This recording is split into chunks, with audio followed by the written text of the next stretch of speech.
Chapter 1. These are the names of the sons of Israel who went to Egypt with Jacob, each with his family: Reuben, Simeon, Levi, and Judah; Issachar, Zebulun, and Benjamin; Dan and Naphtali; Gad and Asher. The descendants of Jacob numbered 70 in all. Joseph was already in Egypt. Now Joseph and all his brothers and all that generation died, but the Israelites were exceedingly fruitful. They multiplied greatly, increased in numbers, and became so numerous that the land was filled with them. Then a new king, to whom Joseph meant nothing, came to power in Egypt. Look, he said to his people, the Israelites have become far too numerous for us.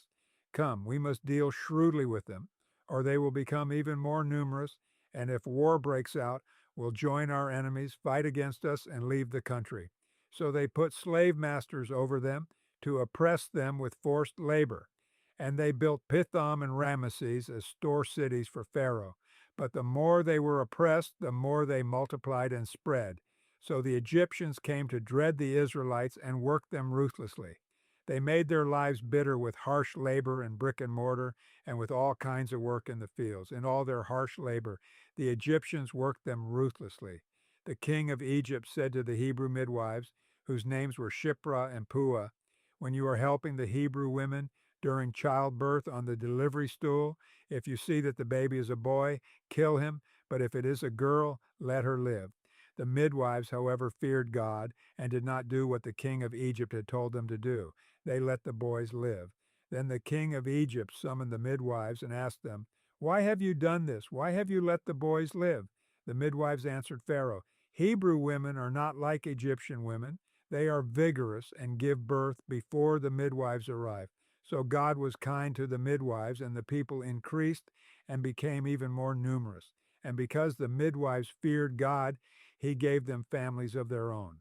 Then Pharaoh gave this order to all his people: "Every Hebrew boy that is born you must throw into the Nile, but let every girl live."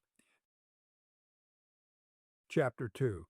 Now a man of the tribe of Levi married a Levite woman, and she became pregnant and gave birth to a son. When she saw that he was a fine child, she hid him for 3 months. But when she could hide him no longer, she got a papyrus basket for him and coated it with tar and pitch. Then she placed the child in it and put it among the reeds along the bank of the Nile. His sister stood at a distance to see what would happen to him.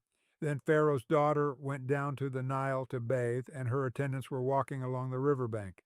She saw the basket among the reeds and sent her female slave to get it. She opened it and saw the baby. He was crying, and she felt sorry for him. "This is one of the Hebrew babies," she said. Then his sister asked Pharaoh's daughter, "Shall I go and get one of the Hebrew women to nurse the baby for you?" "Yes, go," she answered. So the girl went and got the baby's mother. Pharaoh's daughter said to her, "Take this baby and nurse him for me, and I will pay you." So the woman took the baby and nursed him. When the child grew older, she took him to Pharaoh's daughter, and he became her son. She named him Moses, saying, "I drew him out of the water." One day, after Moses had grown up, he went out to where his own people were and watched them at their hard labor. He saw an Egyptian beating a Hebrew, one of his own people. Looking this way and that and seeing no one, he killed the Egyptian and hid him in the sand. The next day he went out and saw two Hebrews fighting. He asked the one in the wrong, "Why are you hitting your fellow Hebrew?" The man said, "Who made you ruler and judge over us? Are you thinking of killing me as you killed the Egyptian?" Then Moses was afraid and thought, "What I did must have become known."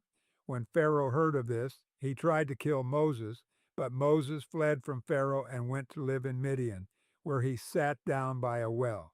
Now a priest of Midian had 7 daughters, and they came to draw water and fill the troughs to water their father's flock. Some shepherds came along and drove them away, but Moses got up and came to their rescue and watered their flock. When the girls returned to Reuel, their father, he asked them, "Why have you returned so early today?" They answered, "An Egyptian rescued us from the shepherds. He even drew water for us and watered the flock." "And where is he?" Reuel asked his daughters. "Why did you leave him? Invite him to have something to eat." Moses agreed to stay with the man who gave his daughter Zipporah to Moses in marriage. Zipporah gave birth to a son, and Moses named him Gershom. saying, I have become a foreigner in a foreign land. During that long period, the king of Egypt died. The Israelites groaned in their slavery and cried out, and their cry for help because of their slavery went up to God. God heard their groaning, and he remembered his covenant with Abraham, with Isaac, and with Jacob. So God looked on the Israelites and was concerned about them. Chapter 3. Now Moses was tending the flock of Jethro, his father-in-law, the priest of Midian, and he led the flock to the far side of the wilderness and came to Horeb, the mountain of God. There the angel of the Lord appeared to him in flames of fire from within a bush. Moses saw that though the bush was on fire, it did not burn up. So Moses thought, I will go over and see this strange sight, why the bush does not burn up. When the Lord saw that he had gone over to look, God called to him from within the bush, Moses, Moses, and Moses said, Here I am. Do not come any closer, God said. Take off your sandals, for the place where you are standing is holy ground. Then he said, I am the God of your father, the God of Abraham, the God of Isaac, and the God of Jacob. At this, Moses hid his face, because he was afraid to look at God. The Lord said, I have indeed seen the misery of my people in Egypt. I have heard them crying out because of their slave drivers, and I am concerned about their suffering. So I have come down to rescue them from the hand of the Egyptians and to bring them up out of that land into a good and spacious land, a land flowing with milk and honey, the home of the Canaanites, Hittites, Amorites, Perizzites, Hivites, and Jebusites. And now the cry of the Israelites has reached me, and I have seen the way the Egyptians are oppressing them. So now go. I am sending you to Pharaoh to bring my people, the Israelites, out of Egypt. But Moses said to God, Who am I that I should go to Pharaoh and bring the Israelites out of Egypt? And God said, I will be with you. And this will be the sign to you that it is I who have sent you. When you have brought the people out of Egypt, you will worship God on this mountain. Moses said to God, Suppose I go to the Israelites and say to them, The God of your fathers has sent me to you. And they ask me, What is his name? Then what shall I tell them? God said to Moses, I am who I am. This is what you are to say to the Israelites. I am has sent me to you. God also said to Moses, Say to the Israelites, The Lord, the God of your fathers, the God of Abraham, the God of Isaac, and the God of Jacob, has sent me to you. This is my name forever, the name you shall call me from generation to generation. Go, assemble the elders of Israel, and say to them, The Lord, the God of your fathers, the God of Abraham, Isaac, and Jacob, appeared to me and said, I have watched over you and have seen what has been done to you in Egypt. And I have promised to bring you up out of your misery in Egypt into the land of the Canaanites, Hittites, Amorites, Perizzites, Hivites, and Jebusites, a land flowing with milk and honey. The elders of Israel will listen to you. Then you and the elders are to go to the king of Egypt and say to him, The Lord, the God of the Hebrews, has met with us. Let us take a 3-day journey into the wilderness to offer sacrifices to the Lord our God. But I know that the king of Egypt will not let you go unless a mighty hand compels him. So I will stretch out my hand and strike the Egyptians with all the wonders that I will perform among them. After that, he will let you go. And I will make the Egyptians favorably disposed toward this people, so that when you leave, you will not go empty-handed. Every woman is to ask her neighbor, and any woman living in her house, for articles of silver and gold and for clothing, which you will put on your sons and daughters, and so you will plunder the Egyptians. Chapter 4. Moses answered, What if they do not believe me or listen to me and say, The Lord did not appear to you? Then the Lord said to him, What is that in your hand? A staff, he replied. The Lord said, Throw it on the ground. Moses threw it on the ground, and it became a snake, and he ran from it. Then the Lord said to him, Reach out your hand and take it by the tail. So Moses reached out and took hold of the snake, and it turned back into a staff in his hand. This, you said the Lord, is so that they may believe that the Lord, the God of their fathers, the God of Abraham, the God of Isaac, and the God of Jacob, has appeared to you. Then the Lord said, Put your hand inside your cloak. So Moses put his hand into his cloak, and when he took it out, The skin was leprous. It had become as white as snow. Now put it back into your cloak, he said. So Moses put his hand back into his cloak, and when he took it out, it was restored, like the rest of his flesh. Then the Lord said, if they do not believe you or pay attention to the first sign, they may believe the second. But if they do not believe these two signs or listen to you, take some water from the Nile and pour it on the dry ground. The water you take from the river will become blood on the ground. Moses said to the Lord, and pardon your servant, Lord, I have never been eloquent, neither in the past nor since you have spoken to your servant. I am slow of speech and tongue. The Lord said to him, who gave human beings their mouths? Who makes them deaf or mute? Who gives them sight or makes them blind? Is it not I, the Lord? Now go. I will help you speak and will teach you what to say. But Moses said, pardon your servant, Lord. Please send someone else. Then the Lord's anger burned against Moses, and he said, what about your brother Aaron the Levite?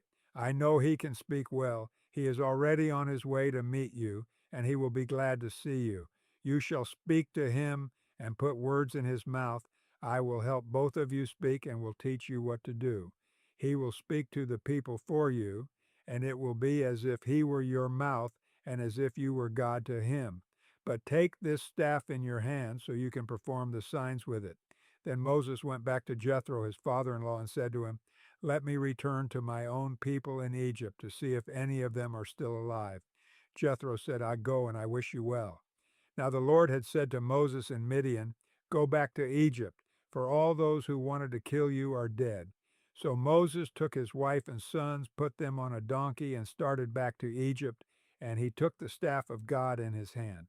The Lord said to Moses, when you return to Egypt, see that you perform before Pharaoh all the wonders I have given you the power to do. But I will harden his heart so that he will not let the people go. Then say to Pharaoh, this is what the Lord says, Israel is my firstborn son, and I told you, let my son go so he may worship me. But you refused to let him go, so I will kill your firstborn son. At a lodging place on the way, the Lord met Moses and was about to kill him. But Zipporah took a flint knife, cut off her son's foreskin, and touched Moses' feet with it. Surely you are a bridegroom of blood to me, she said.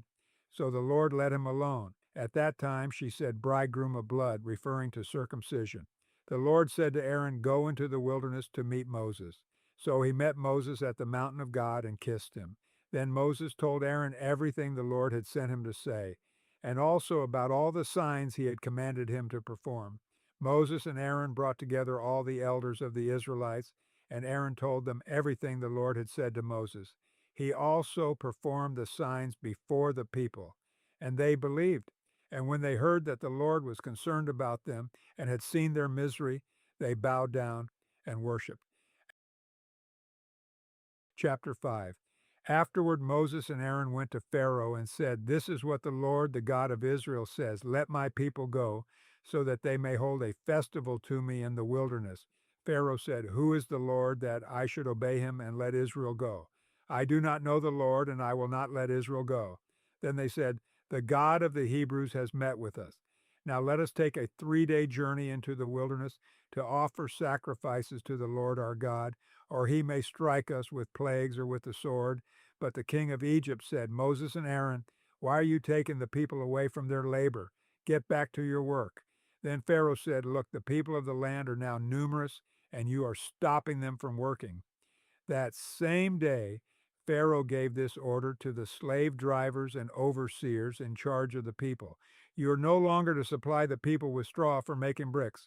Let them go and gather their own straw, but require them to make the same number of bricks as before. Don't reduce the quota. They are lazy. That is why they are crying out, let us go and sacrifice to our God. Make the work harder for the people so that they keep working and pay no attention to lies. Then the slave drivers and the overseers went out and said to the people, this is what Pharaoh says, I will not give you any more straw. Go and get your own straw wherever you can find it, but your work will not be reduced at all. So the people scattered all over Egypt to gather stubble to use for straw. The slave drivers kept pressing them, saying, complete the work required of you for each day, just as when you had straw. And Pharaoh's slave drivers beat the Israelite overseers they had appointed, demanding, "Why haven't you met your quota of bricks yesterday or today as before?" Then the Israelite overseers went and appealed to Pharaoh. "Why have you treated your servants this way? Your servants are given no straw, yet we are told, 'Make bricks.' Your servants are being beaten, but the fault is with your own people." Pharaoh said, "Lazy, that's what you are. Lazy. That is why you keep saying, 'Let us go and sacrifice to the Lord.' Now get to work. You will not be given any straw, yet you must produce your full quota of bricks." The Israelite overseers realized they were in trouble when they were told, "You are not to reduce the number of bricks required of you for each day." When they left Pharaoh, they found Moses and Aaron waiting to meet them, and they said, "May the Lord look on you and judge you. You have made us obnoxious to Pharaoh and his officials, and have put a sword in their hand to kill us." Moses returned to the Lord and said, Why, Lord, why have you brought trouble on this people? Is this why you sent me? Ever since I went to Pharaoh to speak in your name, he has brought trouble on this people, and you have not rescued your people at all." Chapter 6. Then the Lord said to Moses, "Now you will see what I will do to Pharaoh. Because of my mighty hand he will let them go. Because of my mighty hand he will drive them out of his country." God also said to Moses, "I am the Lord. I appeared to Abraham, to Isaac, and to Jacob as God Almighty, but by my name, the Lord, I did not make myself fully known to them. I also established my covenant with them to give them the land of Canaan, where they resided as foreigners. Moreover, I have heard the groaning of the Israelites, whom the Egyptians are enslaving, and I have remembered my covenant. Therefore say to the Israelites, I am the Lord, and I will bring you out from under the yoke of the Egyptians. I will free you from being slaves to them, and I will redeem you with an outstretched arm and with mighty acts of judgment. I will take you as my own people, and I will be your God. Then you will know that I am the Lord your God, who brought you out from under the yoke of the Egyptians.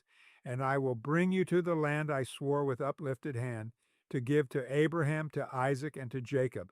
I will give it to you as a possession. I am the Lord." Moses reported this to the Israelites, but they did not listen to him because of their discouragement and harsh labor. Then the Lord said to Moses, "Go, tell Pharaoh, king of Egypt, to let the Israelites go out of his country." But Moses said to the Lord, "If the Israelites will not listen to me, why would Pharaoh listen to me, since I speak with faltering lips?" Now the Lord spoke to Moses and Aaron about the Israelites and Pharaoh, king of Egypt, and he commanded them to bring the Israelites out of Egypt. These were the heads of their families. The sons of Reuben, the firstborn son of Israel, were Hanok and Palu, Hezron and Carmi. These were the clans of Reuben. The sons of Simeon were Jemuel, Jamin, Ohad, Jachin, Zohar, and Shaul, the son of a Canaanite woman. These were the clans of Simeon. These were the names of the sons of Levi according to their records: Gershon, Kohath, and Merari. Levi lived 137 years. The sons of Gershon by clans were Libni and Shimei. The sons of Kohath were Amram, Izhar, Hebron, and Uziel. Kohath lived 133 years. The sons of Merari were Mahli and Mushi. These were the clans of Levi according to their records. Amram married his father's sister Jochebed, who bore him Aaron and Moses. Amram lived 137 years. The sons of Izhar were Korah, Nepheg, and Zikri. The sons of Uziel were Mishal, Elzaphan, and Sithri. Aaron married Elisheba, daughter of Amminadab and sister of Nahshon, and she bore him Nadab and Abihu, Eleazar, and Ithamar. The sons of Korah were Asir, Elkanah, and Abiasaph. These were the Korahite clans. Eleazar, son of Aaron, married one of the daughters of Putiel, and she bore him Phinehas. These were the heads of the Levite families, clan by clan. It was this Aaron and Moses to whom the Lord said, "Bring the Israelites out of Egypt by their divisions." They were the ones who spoke to Pharaoh, king of Egypt, about bringing the Israelites out of Egypt, this same Moses and Aaron. Now when the Lord spoke to Moses in Egypt, he said to him, "I am the Lord. Tell Pharaoh, king of Egypt, everything I tell you." But Moses said to the Lord, "Since I speak with faltering lips, Why would Pharaoh listen to me? Chapter 7. Then the Lord said to Moses, See, I have made you like God to Pharaoh, and your brother Aaron will be your prophet. You are to say everything I command you, and your brother Aaron is to tell Pharaoh to let the Israelites go out of his country. But I will harden Pharaoh's heart, and though I multiply my signs and wonders in Egypt, he will not listen to you. Then I will lay my hand on Egypt, and with mighty acts of judgment I will bring out my divisions, my people the Israelites. And the Egyptians will know that I am the Lord when I stretch out my hand against Egypt and bring the Israelites out of it. Moses and Aaron did just as the Lord commanded them. Moses was 80 years old and Aaron 83 when they spoke to Pharaoh. The Lord said to Moses and Aaron, When Pharaoh says to you, Perform a miracle, and then say to Aaron, Take your staff and throw it down before Pharaoh, and it will become a snake. So Moses and Aaron went to Pharaoh and did just as the Lord commanded. Aaron threw his staff down in front of Pharaoh and his officials, and it became a snake. Pharaoh then summoned wise men and sorcerers, and the Egyptian magicians also did the same things by their secret arts. Each one threw down his staff, and it became a snake. But Aaron's staff swallowed up their staffs. Yet Pharaoh's heart became hard, and he would not listen to them, just as the Lord had said. Then the Lord said to Moses, Pharaoh's heart is unyielding. He refuses to let the people go. Go to Pharaoh in the morning as he goes out to the river. Confront him on the bank of the Nile and take in your hand the staff that was changed into a snake. Then say to him, The Lord, the God of the Hebrews, has sent me to say to you, Let my people go, so that they may worship me in the wilderness. But until now you have not listened. This is what the Lord says. By this you will know that I am the Lord. With the staff that is in my hand, I will strike the water of the Nile, and it will be changed into blood. The fish in the Nile will die, and the river will stink. The Egyptians will not be able to drink its water. The Lord said to Moses, Tell Aaron, Take your staff and stretch out your hand over the waters of Egypt, over the streams and canals, over the ponds and all the reservoirs, and they will turn to blood. Blood will be everywhere in Egypt, even in vessels of wood and stone. Moses and Aaron did just as the Lord had commanded. He raised his staff in the presence of Pharaoh and his officials and struck the water of the Nile, and all the water was changed into blood. The fish in the Nile died, and the river smelled so bad that the Egyptians could not drink its water. Blood was everywhere in Egypt.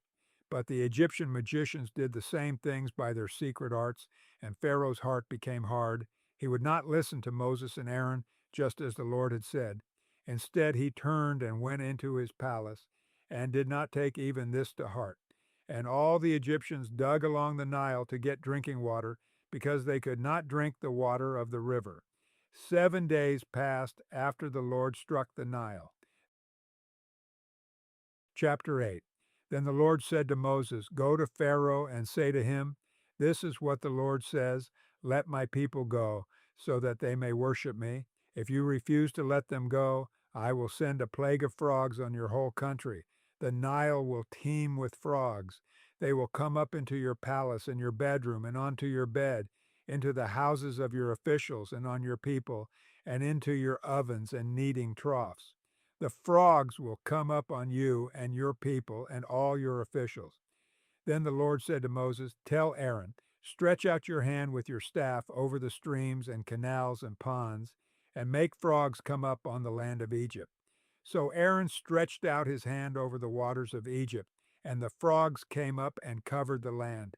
But the magicians did the same things by their secret arts. They also made frogs come up on the land of Egypt. Pharaoh summoned Moses and Aaron and said, Pray to the Lord to take the frogs away from me and my people, and I will let your people go to offer sacrifices to the Lord. Moses said to Pharaoh, I leave to you the honor of setting the time for me to pray for you and your officials and your people, that you and your houses may be rid of the frogs, except for those that remain in the Nile. Tomorrow, Pharaoh said. Moses replied, It will be as you say, so that you may know there is no one like the Lord our God. The frogs will leave you and your houses, your officials, and your people. They will remain only in the Nile." After Moses and Aaron left Pharaoh, Moses cried out to the Lord about the frogs he had brought on Pharaoh. And the Lord did what Moses asked. The frogs died in the houses, in the courtyards, and in the fields. They were piled into heaps, and the land reeked of them. But when Pharaoh saw that there was relief, he hardened his heart and would not listen to Moses and Aaron, just as the Lord had said. Then the Lord said to Moses, "Tell Aaron, stretch out your staff and strike the dust of the ground, and throughout the land of Egypt the dust will become gnats." They did this, and when Aaron stretched out his hand with the staff and struck the dust of the ground, gnats came on people and animals. All the dust throughout the land of Egypt became gnats. But when the magicians tried to produce gnats by their secret arts, they could not. Since the gnats were on people and animals everywhere, the magicians said to Pharaoh, "This is the finger of God." But Pharaoh's heart was hard, and he would not listen, just as the Lord had said. Then the Lord said to Moses to get up early in the morning and confront Pharaoh as he goes to the river and say to him, "This is what the Lord says, let my people go so that they may worship me. If you do not let my people go, I will send swarms of flies on you and your officials, on your people and into your houses.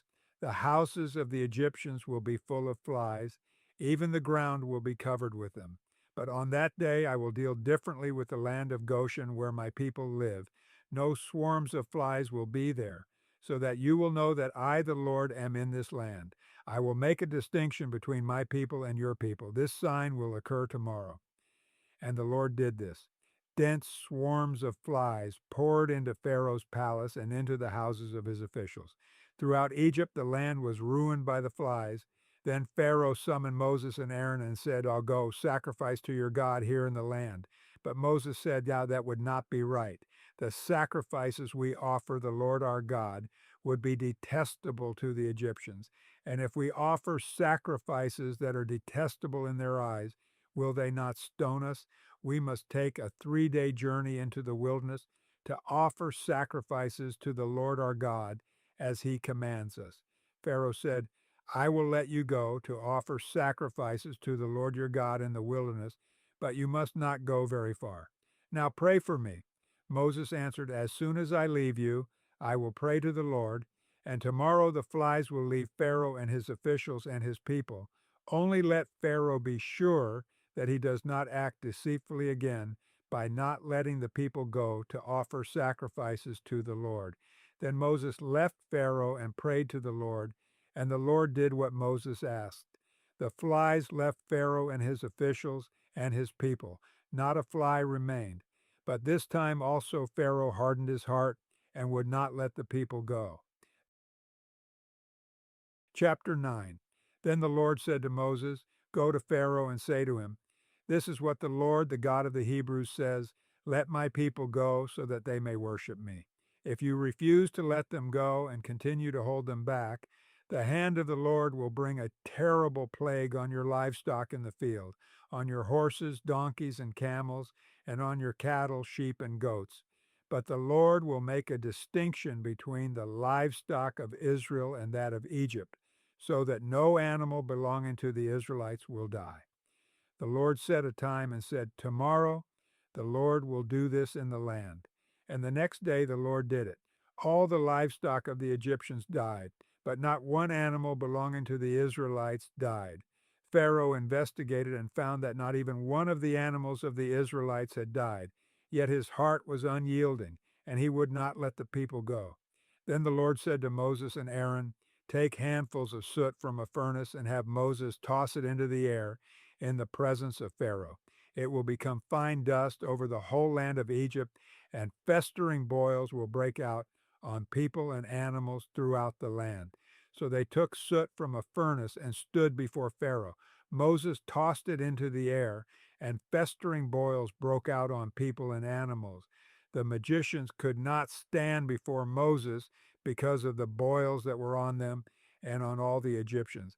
But the Lord hardened Pharaoh's heart, and he would not listen to Moses and Aaron, just as the Lord had said to Moses.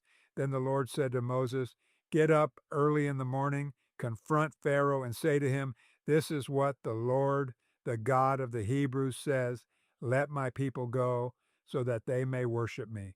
or this time I will send the full force of my plagues against you and against your officials and your people, so you may know that there is no one like me in all the earth. For by now I could have stretched out my hand and struck you and your people with a plague that would have wiped you off the earth.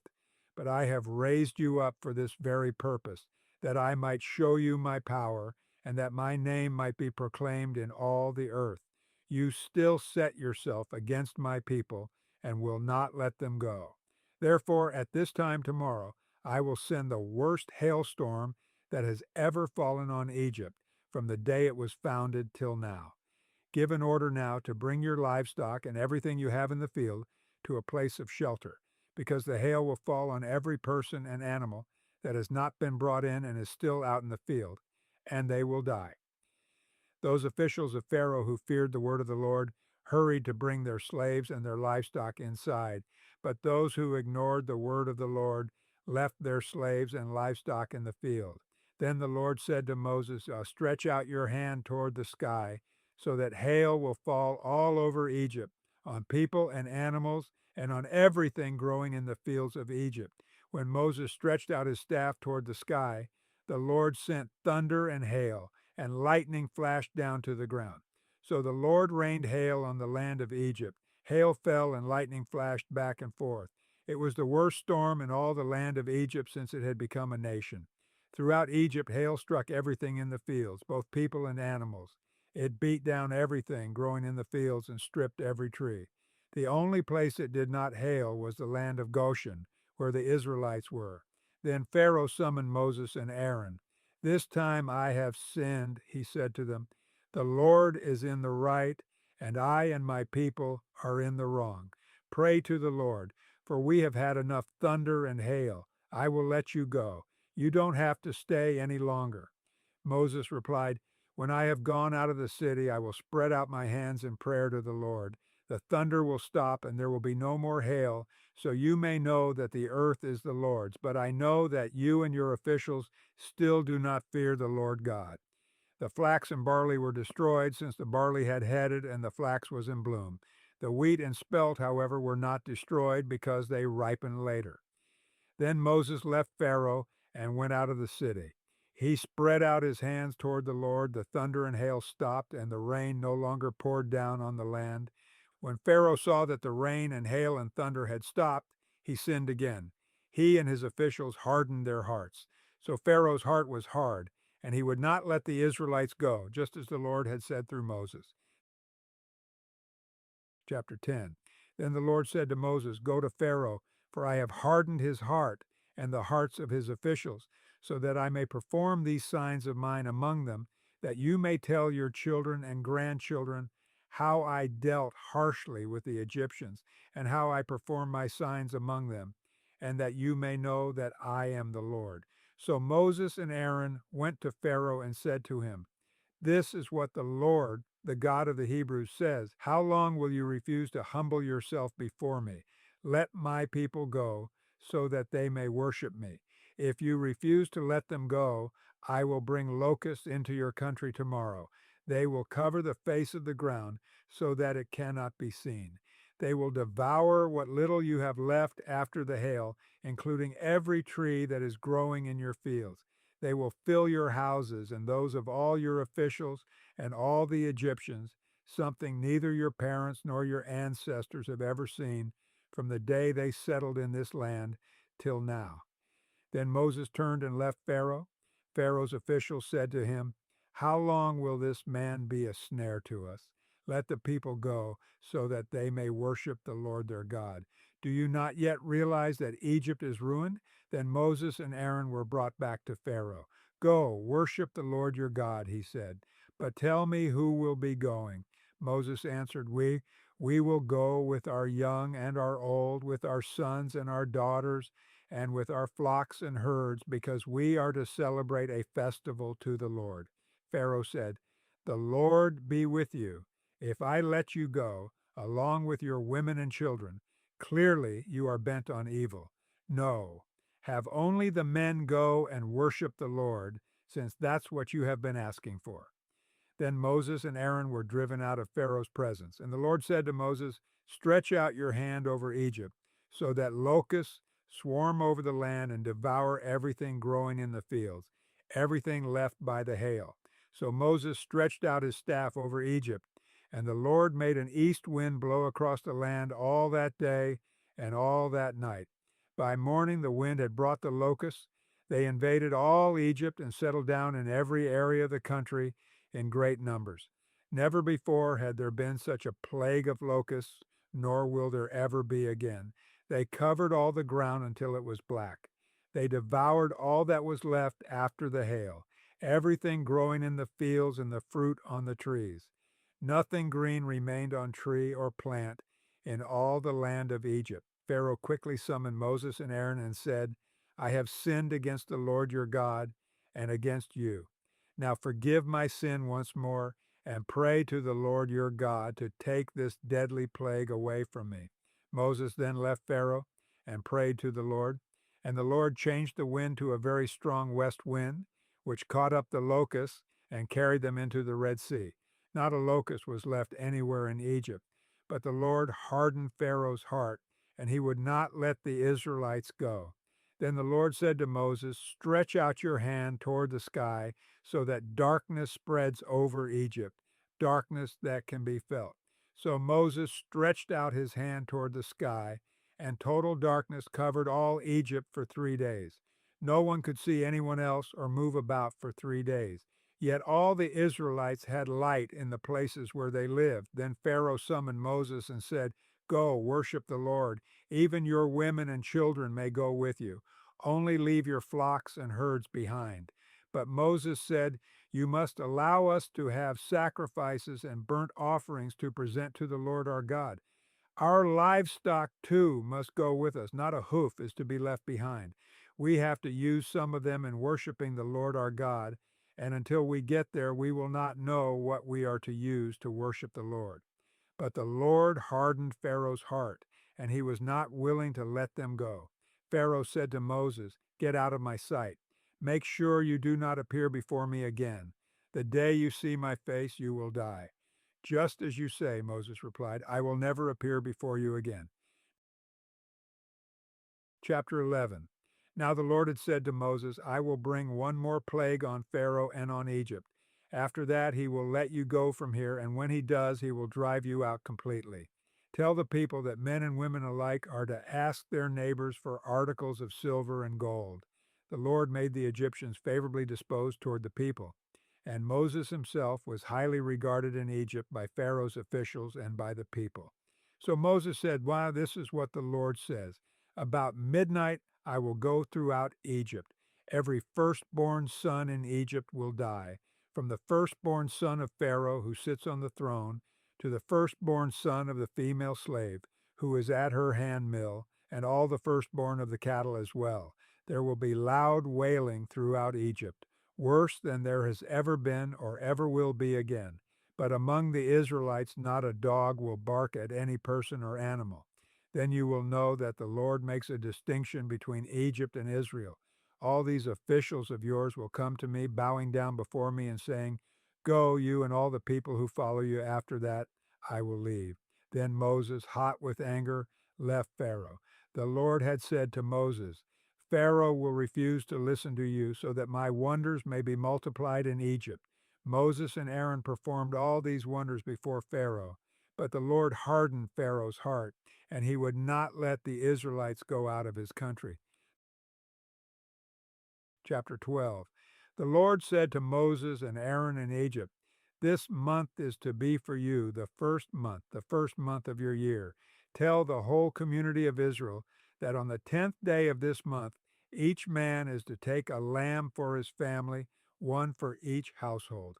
If any household is too small for a whole lamb, they must share one with their nearest neighbor, having taken into account the number of people there are. You are to determine the amount of lamb needed in accordance with what each person will eat. The animals you choose must be year-old males without defect, and you may take them from the sheep or the goats. Take care of them until the 14th day of the month, when all the members of the community of Israel must slaughter them at twilight. Then they are to take some of the blood and put it on the sides and tops of the door frames of the houses where they eat the lambs. That same night they are to eat the meat roasted over the fire, along with bitter herbs and bread made without yeast. Do not eat the meat raw or boiled in water, but roast it over a fire, with the head, legs, and internal organs. Do not leave any of it till morning. If some is left till morning, you must burn it. This is how you are to eat it, with your cloak tucked into your belt, your sandals on your feet, and your staff in your hand. Eat it in haste. It is the Lord's Passover. On that same night, I will pass through Egypt and strike down every firstborn of both people and animals, and I will bring judgment on all the gods of Egypt. I am the Lord. The blood will be a sign for you on the houses where you are, and when I see the blood, I will pass over you. No destructive plague will touch you when I strike Egypt.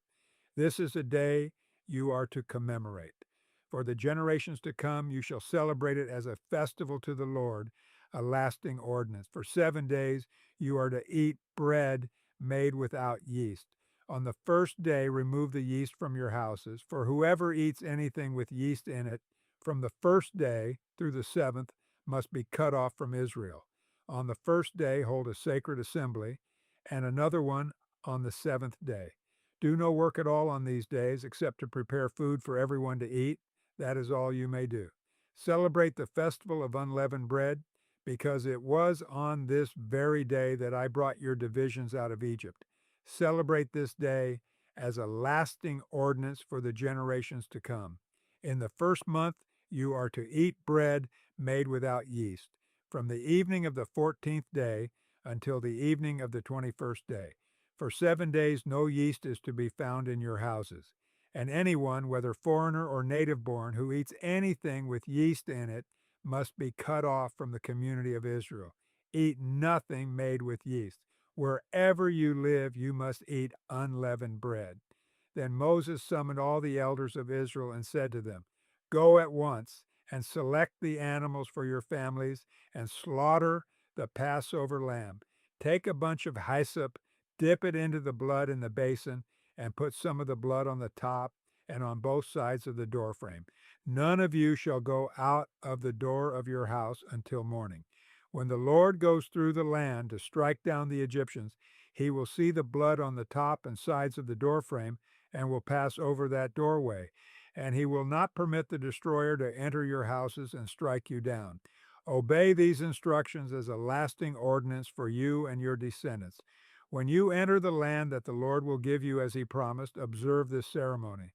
And when your children ask you, what does this ceremony mean to you?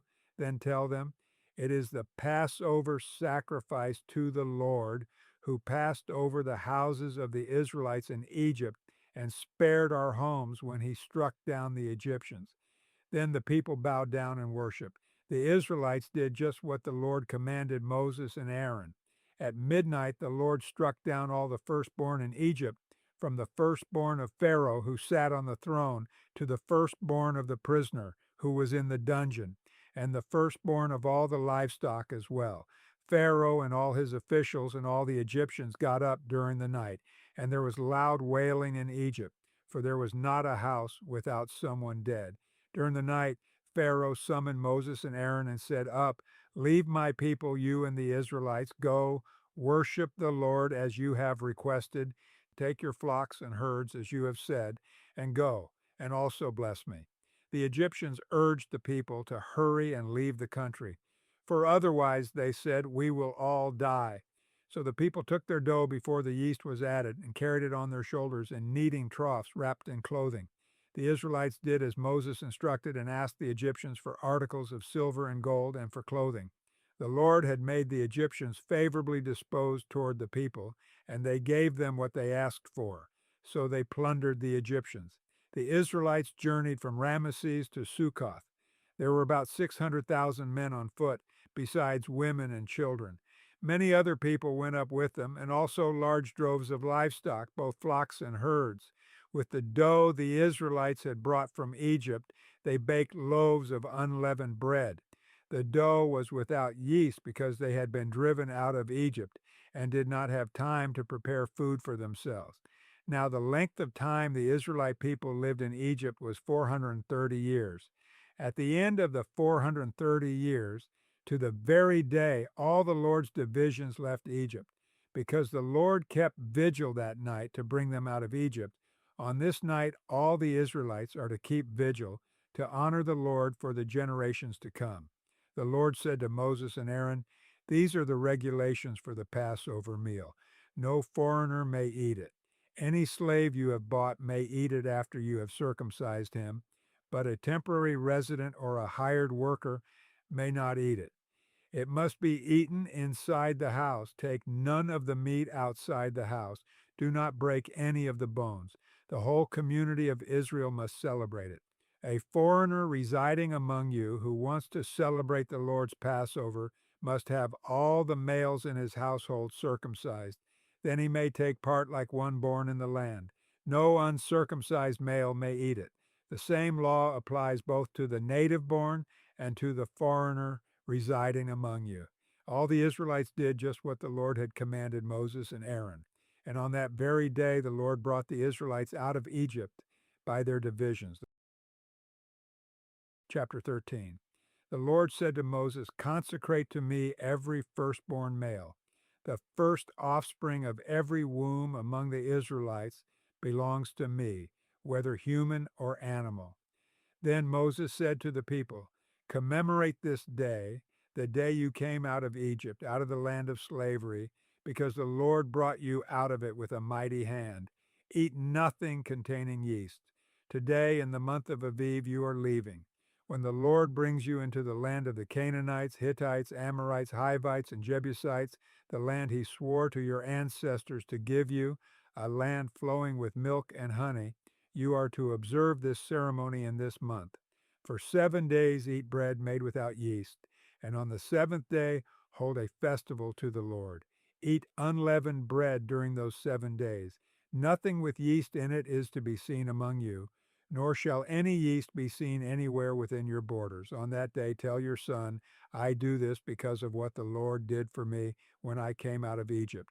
This observance will be for you like a sign on your hand and a reminder on your forehead that this law of the Lord is to be on your lips. For the Lord brought you out of Egypt with his mighty hand. You must keep this ordinance at the appointed time, year after year. After the Lord brings you into the land of the Canaanites and gives it to you as he promised on oath to you and your ancestors, you are to give over to the Lord the first offspring of every womb. All the firstborn males of your livestock belong to the Lord.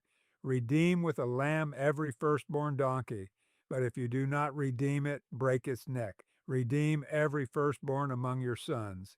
In days to come, when your son asks you, "What does this mean?" say to him, "With a mighty hand the Lord brought us out of Egypt, out of the land of slavery. When Pharaoh stubbornly refused to let us go, the Lord killed the firstborn of both people and animals in Egypt. This is why I sacrifice to the Lord the first male offspring of every womb and redeem each of my firstborn sons. And it will be like a sign on your hand and a symbol on your forehead that the Lord brought us out of Egypt with his mighty hand." When Pharaoh let the people go, God did not lead them on the road through the Philistine country, though that was shorter. For God said, if they face war, they might change their minds and return to Egypt. So God led the people around by the desert road toward the Red Sea. The Israelites went up out of Egypt ready for battle. Moses took the bones of Joseph with him because Joseph had made the Israelites swear an oath. He had said, God will surely come to your aid, and then you must carry my bones up with you from this place. After leaving Succoth, they camped at Etham on the edge of the desert. By day, the Lord went ahead of them in a pillar of cloud to guide them on their way, and by night in a pillar of fire to give them light, so that they could travel by day or night. Neither the pillar of cloud by day nor the pillar of fire by night left its place in front of the people. Chapter 14. Then the Lord said to Moses, "Tell the Israelites to turn back and encamp near Pi-hahiroth, between Migdol and the sea. They are to encamp by the sea directly opposite Baal-zephon. Pharaoh will think, The Israelites are wandering around the land in confusion, hemmed in by the desert, and I will harden Pharaoh's heart, and he will pursue them. But I will gain glory for myself through Pharaoh and all his army, and the Egyptians will know that I am the Lord." So the Israelites did this. When the king of Egypt was told that the people had fled, Pharaoh and his officials changed their minds about them and said, "What have we done? We have let the Israelites go and have lost their services." So he had his chariot made ready and took his army with him. He took 600 of the best chariots, along with all the other chariots of Egypt, with officers over all of them. The Lord hardened the heart of Pharaoh, king of Egypt, so that he pursued the Israelites, who were marching out boldly. The Egyptians, all Pharaoh's horses and chariots, horsemen and troops, pursued the Israelites and overtook them as they camped by the sea near Pi-hahiroth, opposite Baal-zephon. As Pharaoh approached, the Israelites looked up, and there were the Egyptians marching after them. They were terrified and cried out to the Lord. They said to Moses, "Was it because there were no graves in Egypt that you brought us to the desert to die? What have you done to us by bringing us out of Egypt? Didn't we say to you in Egypt, 'Leave us alone, let us serve the Egyptians'? It would have been better for us to serve the Egyptians than to die in the desert." Moses answered the people, "Do not be afraid. Stand firm, and you will see the deliverance the Lord will bring you today. The Egyptians you see today, you will never see again. The Lord will fight for you. You need only to be still." Then the Lord said to Moses, "Why are you crying out to me? Tell the Israelites to move on. Raise your staff and stretch out your hand over the sea to divide the water so that the Israelites can go through the sea on dry ground. I will harden the hearts of the Egyptians so that they will go in after them, and I will gain glory through Pharaoh and all his army, through his chariots and his horsemen. The Egyptians will know that I am the Lord when I gain glory through Pharaoh, his chariots, and his horsemen." Then the angel of God, who had been traveling in front of Israel's army, withdrew and went behind them. The pillar of cloud also moved from in front and stood behind them, coming between the armies of Egypt and Israel. Throughout the night, the cloud brought darkness to the one side and light to the other side. So neither went near the other all night long. Then Moses stretched out his hand over the sea, and all that night the Lord drove the sea back with a strong east wind and turned it into dry land. The waters were divided, and the Israelites went through the sea on dry ground, with a wall of water on their right and on their left. The Egyptians pursued them, and all Pharaoh's horses and chariots and horsemen followed them into the sea. During the last watch of the night, the Lord looked down from the pillar of fire and cloud at the Egyptian army and threw it into confusion. He jammed the wheels of their chariots so that they had difficulty driving. And the Egyptians said, "Let's get away from the Israelites. The Lord is fighting for them against Egypt." Then the Lord said to Moses, "Stretch out your hand over the sea so that the waters may flow back over the Egyptians and their chariots and horsemen." Moses stretched out his hand over the sea, and at daybreak the sea went back to its place. The Egyptians were fleeing toward it, and the Lord swept them into the sea. The water flowed back and covered the chariots and horsemen, the entire army of Pharaoh that had followed the Israelites into the sea. Not one of them survived, but the Israelites went through the sea on dry ground, with a wall of water on their right and on their left. That day the Lord saved Israel from the hands of the Egyptians, and Israel saw the Egyptians lying dead on the shore. And when the Israelites saw the mighty hand of the Lord displayed against the Egyptians, the people feared the Lord and put their trust in him and in Moses his servant. Chapter 15. Then Moses and the Israelites sang this song to the Lord: "I will sing to the Lord, for he is highly exalted. Both horse and driver he has hurled into the sea. The Lord is my strength and my defense. He has become my salvation. He is my God, and I will praise him, my father's God, and I will exalt him. The Lord is a warrior. The Lord is his name. Pharaoh's chariots and his army he has hurled into the sea. The best of Pharaoh's officers are drowned in the Red Sea. The deep waters have covered them. They sank to the depths like a stone. Your right hand, Lord, was majestic in power. Your right hand, Lord, shattered the enemy. In the greatness of your majesty, you threw down those who opposed you. You unleashed your burning anger. It consumed them like stubble. By the blast of your nostrils, the waters piled up. The surging waters stood up like a wall. The deep waters congealed in the heart of the sea. The enemy boasted, I will pursue, I will overtake them, I will divide the spoils, I will gorge myself on them, I will draw my sword, and my hand will destroy them. But you blew with your breath, and the sea covered them. They sank like lead in the mighty waters. Who among the gods is like you, Lord? Who is like you, majestic in holiness, awesome in glory, working wonders? You stretch out your right hand, and the earth swallows your enemies. In your unfailing love, you will lead the people you have redeemed. In your strength, you will guide them to your holy dwelling. The nations will hear and tremble. Anguish will grip the people of Philistia. The chiefs of Edom will be terrified. The leaders of Moab will be seized with trembling. The people of Canaan will melt away. Terror and dread will fall on them. By the power of your arm, they will be as still as a stone until your people pass by, Lord, until the people you bought pass by. You will bring them in and plant them on the mountain of your inheritance, the place, Lord, you made for your dwelling, the sanctuary, Lord, your hands established. The Lord reigns forever and ever. When Pharaoh's horses, chariots, and horsemen went into the sea, the Lord brought the waters of the sea back over them. But the Israelites walked through the sea on dry ground.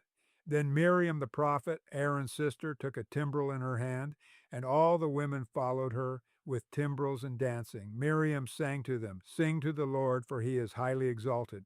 Both horse and driver he has hurled into the sea. Then Moses led Israel from the Red Sea, and they went into the desert of Shur. For 3 days they traveled in the desert without finding water. When they came to Marah, they could not drink its water because it was bitter. That's why the place is called Marah. So the people grumbled against Moses, saying, What are we to drink? Then Moses cried out to the Lord, and the Lord showed him a piece of wood. He threw it into the water, and the water became fit to drink. There the Lord issued a ruling and instruction for them and put them to the test. He said, If you listen carefully to the Lord your God and do what is right in his eyes, if you pay attention to his commands and keep all his decrees, I will not bring on you any of the diseases I brought on the Egyptians, for I am the Lord who heals you. Then they came to Elim, where there were 12 springs and 70 palm trees, and they camped there near the water. Chapter 16. The whole Israelite community set out from Elim and came to the desert of Sin, which is between Elim and Sinai, on the 15th day of the second month after they had come out of Egypt. In the desert, the whole community grumbled against Moses and Aaron. The Israelites said to them, If only we had died by the Lord's hand in Egypt. There we sat around pots of meat and ate all the food we wanted.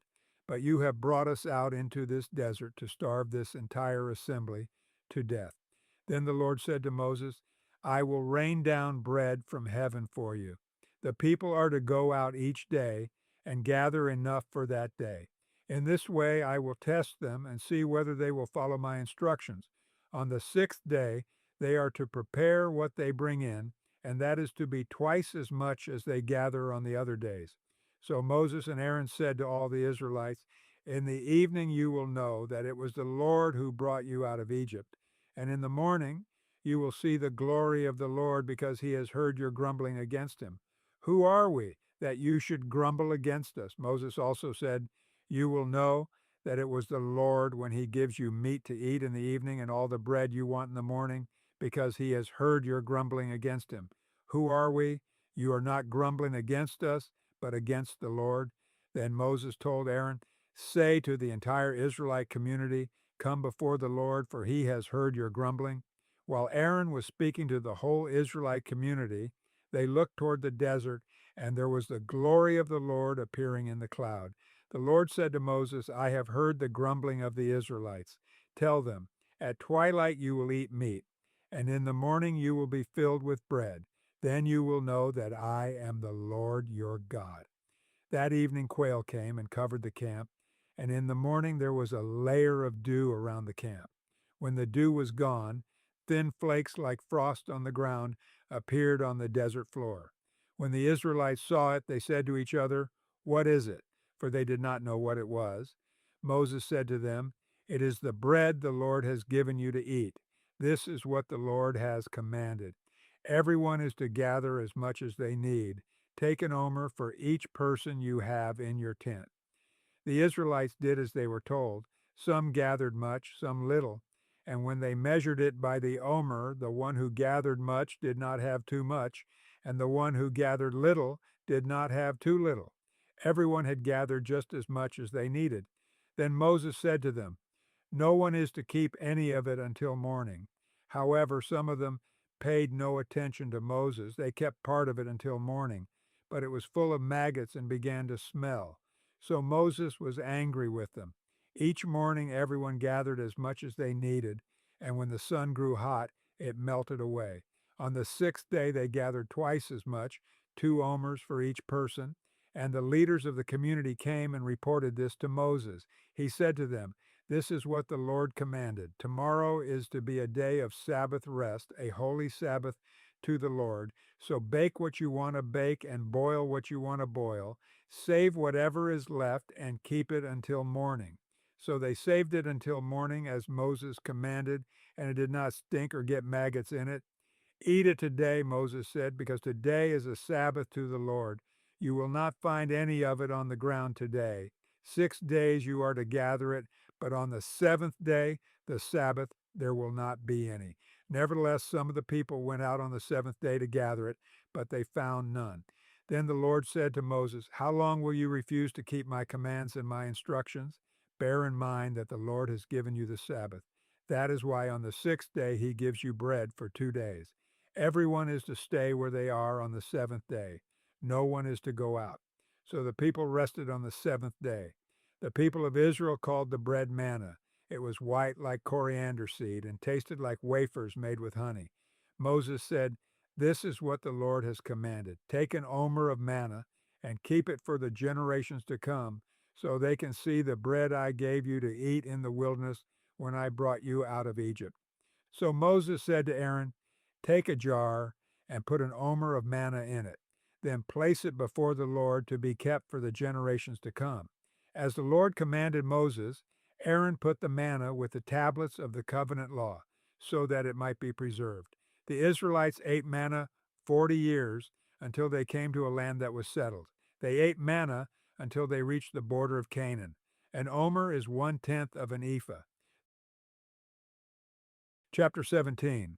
The whole Israelite community set out from the desert of Sin, traveling from place to place as the Lord commanded. They camped at Rephidim, but there was no water for the people to drink.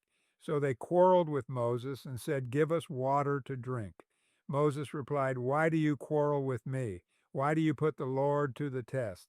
But the people were thirsty for water there, and they grumbled against Moses. They said, "Why did you bring us up out of Egypt to make us and our children and livestock die of thirst?"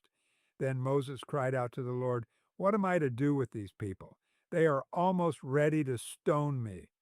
The Lord answered Moses, "Go out in front of the people. Take with you some of the elders of Israel, and take in your hand the staff with which you struck the Nile, and go. I will stand there before you by the rock at Horeb. Strike the rock, and water will come out of it for the people to drink." So Moses did this in the sight of the elders of Israel, and he called the place Massah and Meribah, because the Israelites quarreled, and because they tested the Lord, saying, "Is the Lord among us or not?" The Amalekites came and attacked the Israelites at Rephidim. Moses said to Joshua, "Choose some of our men and go out to fight the Amalekites. Tomorrow I will stand on top of the hill with the staff of God in my hands." So Joshua fought the Amalekites as Moses had ordered, and Moses, Aaron, and Hur went to the top of the hill. As long as Moses held up his hands, the Israelites were winning, but whenever he lowered his hands, the Amalekites were winning. When Moses' hands grew tired, they took a stone and put it under him, and he sat on it. Aaron and Hur held his hands up, one on one side, one on the other, so that his hands remained steady till sunset. So Joshua overcame the Amalekite army with the sword. Then the Lord said to Moses, "Write this on a scroll as something to be remembered, and make sure that Joshua hears it, because I will completely blot out the name of Amalek from under heaven." Moses built an altar and called it, "The Lord is my banner." He said, "Because hands were lifted up against the throne of the Lord will be at war against the Amalekites from generation to generation." Chapter 18. Now Jethro, the priest of Midian and father-in-law of Moses, heard of everything God had done for Moses and for his people Israel, and how the Lord had brought Israel out of Egypt. After Moses had sent away his wife Zipporah, his father-in-law Jethro received her and her two sons. One son was named Gershom, for Moses said, "I have become a foreigner in a foreign land." And the other was named Eleazar, for he said, "My father's God was my helper. He saved me from the sword of Pharaoh."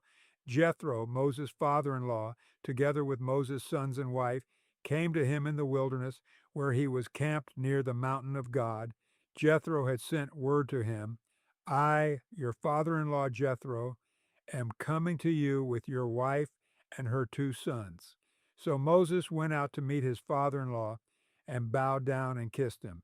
They greeted each other and then went into the tent.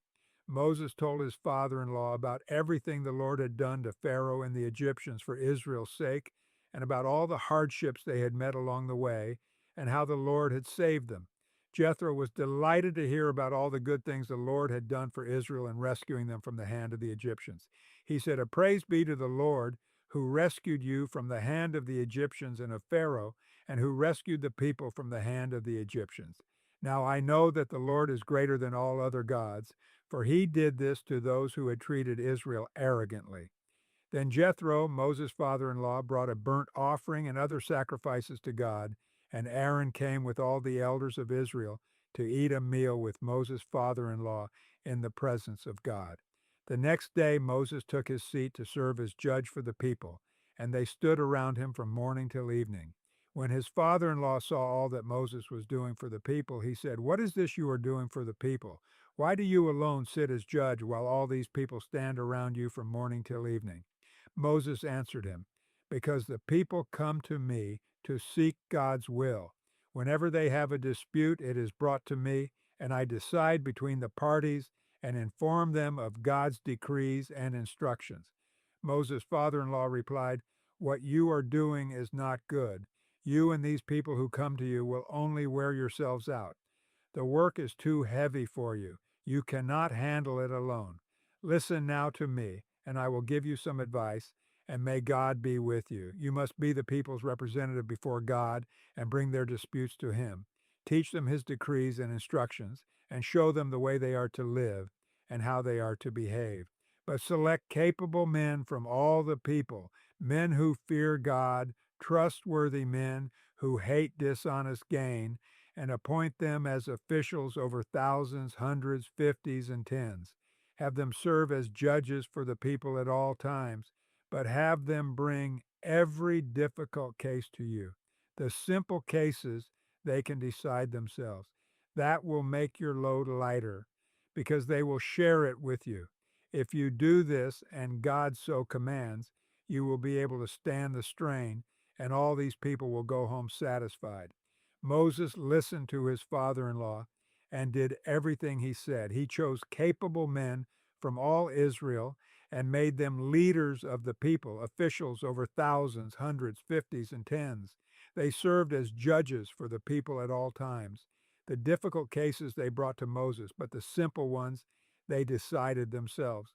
Then Moses sent his father-in-law on his way, and Jethro returned to his own country. Chapter 19. On the first day of the third month after the Israelites left Egypt, on that very day, they came to the desert of Sinai. After they set out from Rephidim, they entered the desert of Sinai, and Israel camped there in the desert in front of the mountain. Then Moses went up to God, and the Lord called to him from the mountain and said, "This is what you are to say to the descendants of Jacob. and what you are to tell the people of Israel. You yourselves have seen what I did to Egypt, and how I carried you on eagle's wings and brought you to myself. Now, if you obey me fully and keep my covenant, then out of all nations you will be my treasured possession. Although the whole earth is mine, you will be for me a kingdom of priests and a holy nation. These are the words you are to speak to the Israelites. So Moses went back and summoned the elders of the people and set before them all the words the Lord had commanded him to speak. The people all responded together, "We will do everything the Lord has said." So Moses brought their answer back to the Lord. The Lord said to Moses, "I am going to come to you in a dense cloud, so that the people will hear me speaking with you and will always put their trust in you." Then Moses told the Lord what the people had said, and the Lord said to Moses, "Go to the people and consecrate them today and tomorrow. Have them wash their clothes and be ready by the third day, because on that day the Lord will come down on Mount Sinai in the sight of all the people. Put limits for the people around the mountain and tell them, 'Be careful that you do not approach the mountain or touch the foot of it. Whoever touches the mountain is to be put to death. They are to be stoned or shot with arrows. Not a hand is to be laid on them. No person or animal shall be permitted to live. Only when the ram's horn sounds a long blast may they approach the mountain.'"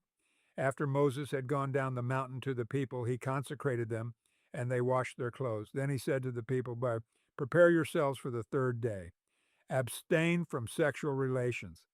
On the morning of the third day there was thunder and lightning, with a thick cloud over the mountain, and a very loud trumpet blast. Everyone in the camp trembled. Then Moses led the people out of the camp to meet with God, and they stood at the foot of the mountain. Mount Sinai was covered with smoke because the Lord descended on it in fire. The smoke billowed up from it like smoke from a furnace, and the whole mountain trembled violently. As the sound of the trumpet grew louder and louder, Moses spoke, and the voice of God answered him.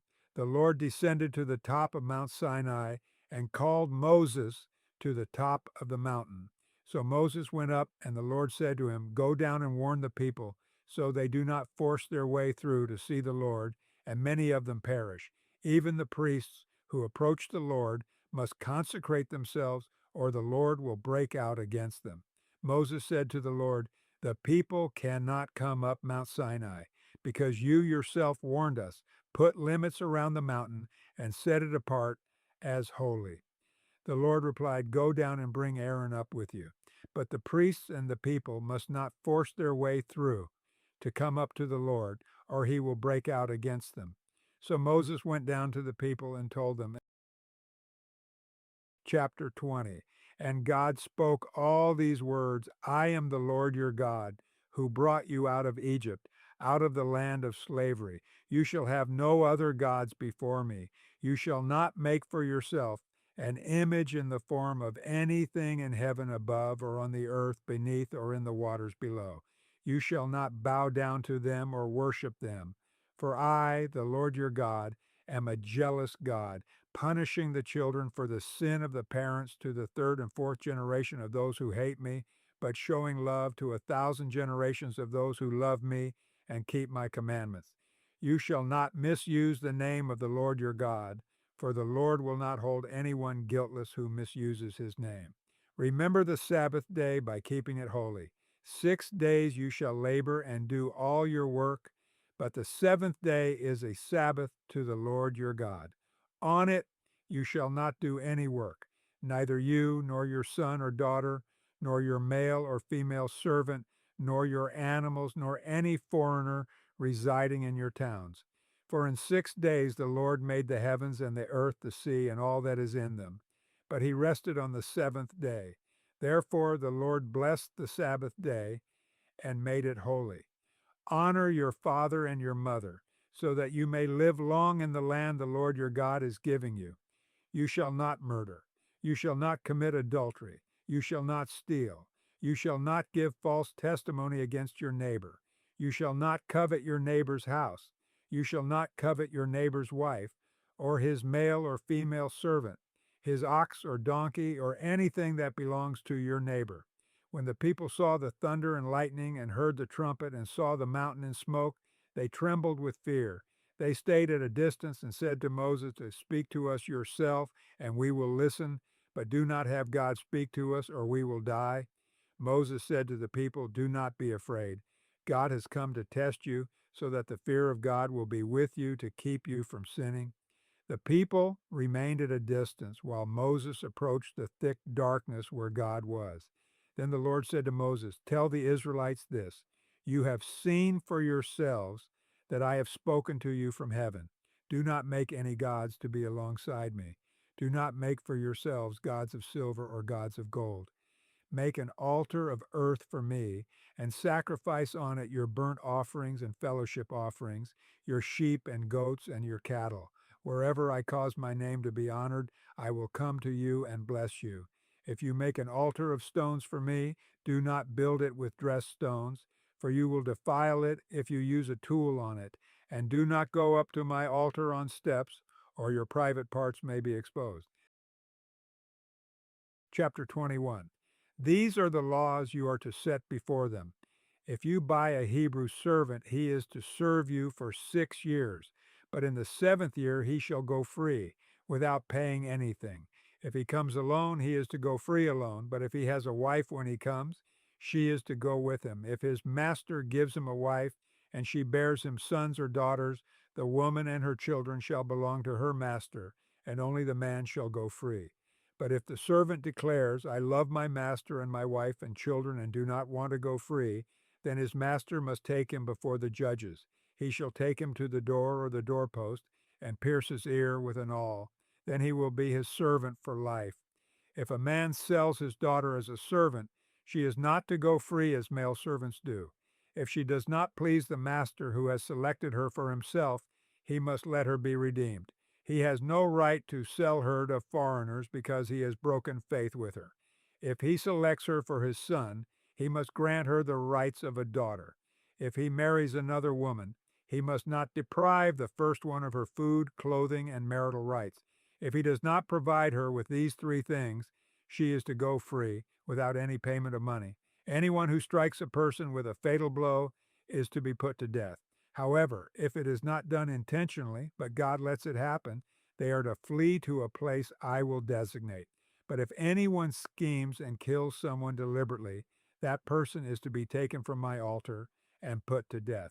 Anyone who attacks their father or mother is to be put to death. Anyone who kidnaps someone is to be put to death, whether the victim has been sold or is still in the kidnapper's possession. Anyone who curses their father or mother is to be put to death. If people quarrel and one person hits another with a stone or with their fist, and the victim does not die but is confined to bed, the one who struck the blow will not be held liable if the other can get up and walk around outside with a staff. However, the guilty party must pay the injured person for any loss of time and see that the victim is completely healed. Anyone who beats their male or female slave with a rod must be punished if the slave dies as a direct result, but they are not to be punished if the slave recovers after a day or two, since the slave is their property. If people are fighting and hit a pregnant woman and she gives birth prematurely, but there is no serious injury, the offender must be fined whatever the woman's husband demands and the court allows. But if there is serious injury, you are to take life for life, eye for eye, tooth for tooth, hand for hand, foot for foot, burn for burn, wound for wound, bruise for bruise. An owner who hits a male or female slave in the eye and destroys it must let the slave go free to compensate for the eye. And an owner who knocks out the tooth of a male or female slave must let the slave go free to compensate for the tooth. If a bull gores a man or woman to death, the bull is to be stoned to death, and its meat must not be eaten. But the owner of the bull will not be held responsible. If, however, the bull has had the habit of goring, and the owner has been warned but has not kept it pinned up, and it kills a man or woman, the bull is to be stoned, and its owner also is to be put to death. However, if payment is demanded, the owner may redeem his life by the payment of whatever is demanded. This law also applies if the bull gores a son or daughter. If the bull gores a male or female slave, the owner must pay 30 shekels of silver to the master of the slave, and the bull is to be stoned to death. If anyone uncovers a pit or digs one and fails to cover it, and an ox or a donkey falls into it, the one who opened the pit must pay the owner for the loss and take the dead animal in exchange. If anyone's bull injures someone else's bull and it dies, the two parties are to sell the live one and divide both the money and the dead animal equally. However, if it was known that the bull had the habit of goring, yet the owner did not keep it penned up, the owner must pay animal for animal and take the dead animal in exchange. Chapter 22. Whoever steals an ox or a sheep and slaughters it or sells it must pay back 5 head of cattle for the ox and 4 sheep for the sheep. If a thief is caught breaking in at night and is struck a fatal blow, the defender is not guilty of bloodshed, but if it happens after sunrise, the defender is guilty of bloodshed. Anyone who steals must certainly make restitution, but if they have nothing, they must be sold to pay for their theft. If the stolen animal is found alive in their possession, whether ox or donkey or sheep, they must pay back double. If anyone grazes their livestock in a field or vineyard and lets them stray and they graze in someone else's field, the offender must make restitution from the best of their own field or vineyard. If a fire breaks out and spreads into thorn bushes so that it burns shocks of grain or standing grain or the whole field, the one who started the fire must make restitution. If anyone gives a neighbor silver or goods for safekeeping, and they're stolen from the neighbor's house, the thief, if caught, must pay back double. But if the thief is not found, the owner of the house must appear before the judges, and they must determine whether the owner of the house has laid hands on the other person's property. In all cases of illegal possession of an ox, a donkey, a sheep, a garment, or any other lost property about which somebody says, "This is mine," both parties are to bring their cases before the judges. The one whom the judges declare guilty must pay back double to the other. If anyone gives a donkey, an ox, a sheep, or any other animal to their neighbor for safekeeping, and it dies or is injured or is taken away while no one is looking, the issue between them will be settled by the taking of an oath before the Lord that the neighbor did not lay hands on the other person's property. The owner is to accept this, and no restitution is required. But if the animal was stolen from the neighbor, restitution must be made to the owner. If it was torn to pieces by a wild animal, the neighbor shall bring in the remains as evidence and shall not be required to pay for the torn animal. If anyone borrows an animal from their neighbor and it is injured or dies while the owner is not present, they must make restitution. But if the owner is with the animal, the borrower will not have to pay. If the animal was hired, the money paid for the hire covers the loss. If a man seduces a virgin who is not pledged to be married and sleeps with her, he must pay the bride price, and she shall be his wife. If her father absolutely refuses to give her to him, he must still pay the bride price for virgins. Do not allow a sorceress to live. Anyone who has sexual relations with an animal is to be put to death. Whoever sacrifices to any god other than the Lord must be destroyed. Do not mistreat or oppress a foreigner, for you were foreigners in Egypt. Do not take advantage of the widow or the fatherless. If you do, and they cry out to me, I will certainly hear their cry. My anger will be aroused, and I will kill you with the sword. Your wives will become widows, and your children fatherless. If you lend money to one of my people among you who is needy, do not treat it like a business deal. Charge no interest. If you take your neighbor's cloak as a pledge, return it by sunset, because that cloak is the only covering your neighbor has. What else can they sleep in? When they cry out to me, I will hear, for I am compassionate. Do not blaspheme God or curse the ruler of your people. Do not hold back offerings from your granaries or your vats. You must give me the firstborn of your sons. Do the same with your cattle and your sheep. Let them stay with their mothers for 7 days, but give them to me on the 8th day. You are to be my holy people. So do not eat the meat of an animal torn by wild beasts. Throw it to the dogs. Chapter 23. Do not spread false reports. Do not help a guilty person by being a malicious witness. Do not follow the crowd in doing wrong. When you give testimony in a lawsuit, do not pervert justice by siding with the crowd, and do not show favoritism to a poor person in a lawsuit. If you come across your enemy's ox or donkey wandering off, be sure to return it. If you see the donkey of someone who hates you fallen down under its load, do not leave it there. Be sure you help them with it. Do not deny justice to your poor people in their lawsuits. Have nothing to do with a false charge, and do not put an innocent or honest person to death, for I will not acquit the guilty. Do not accept a bribe, for a bribe blinds those who see and twists the words of the innocent. Do not oppress a foreigner. You yourselves know how it feels to be foreigners because you were foreigners in Egypt. For 6 years you are to sow your fields and harvest the crops, but during the 7th year, let the land lie unplowed and unused. Then the poor among your people may get food from it, and the wild animals may eat what is left. Do the same with your vineyard and your olive grove. 6 days do your work, but on the 7th day do not work, so that your ox and your donkey may rest, and so that the slave born in your household and the foreigner living among you may be refreshed. Be careful to do everything I have said to you. Do not invoke the names of other gods. Do not let them be heard on your lips. 3 times a year you are to celebrate a festival to me. Celebrate the festival of unleavened bread. For 7 days eat bread made without yeast, as I commanded you. Do this at the appointed time in the month of Aviv, for in that month you came out of Egypt. No one is to appear before me empty-handed. Celebrate the festival of harvest with the first fruits of the crops you sow in your field. Celebrate the festival of ingathering at the end of the year, when you gather in your crops from the field.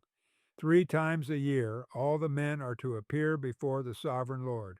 Do not offer the blood of a sacrifice to me, along with anything containing yeast.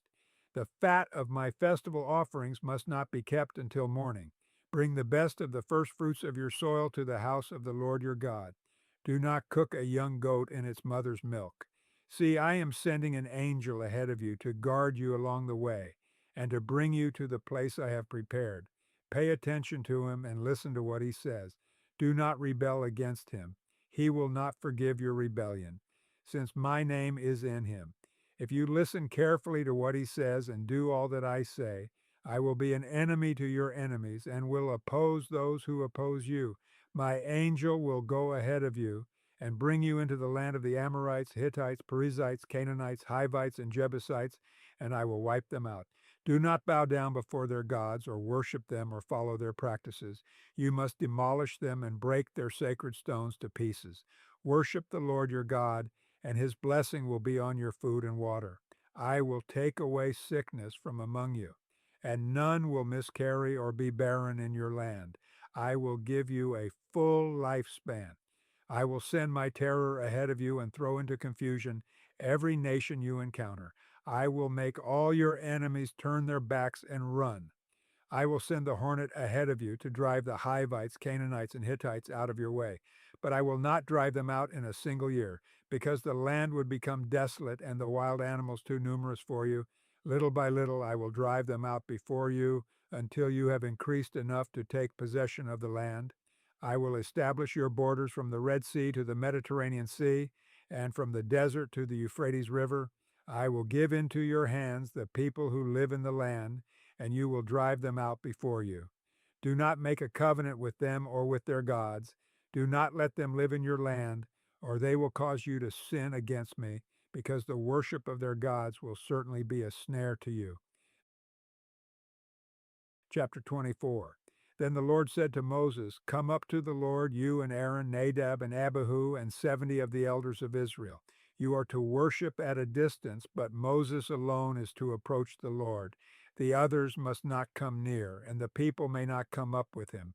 When Moses went and told the people all the Lord's words and laws, they responded with one voice, Everything the Lord has said we will do. Moses then wrote down everything the Lord had said. He got up early the next morning and built an altar at the foot of the mountain and set up 12 stone pillars representing the 12 tribes of Israel.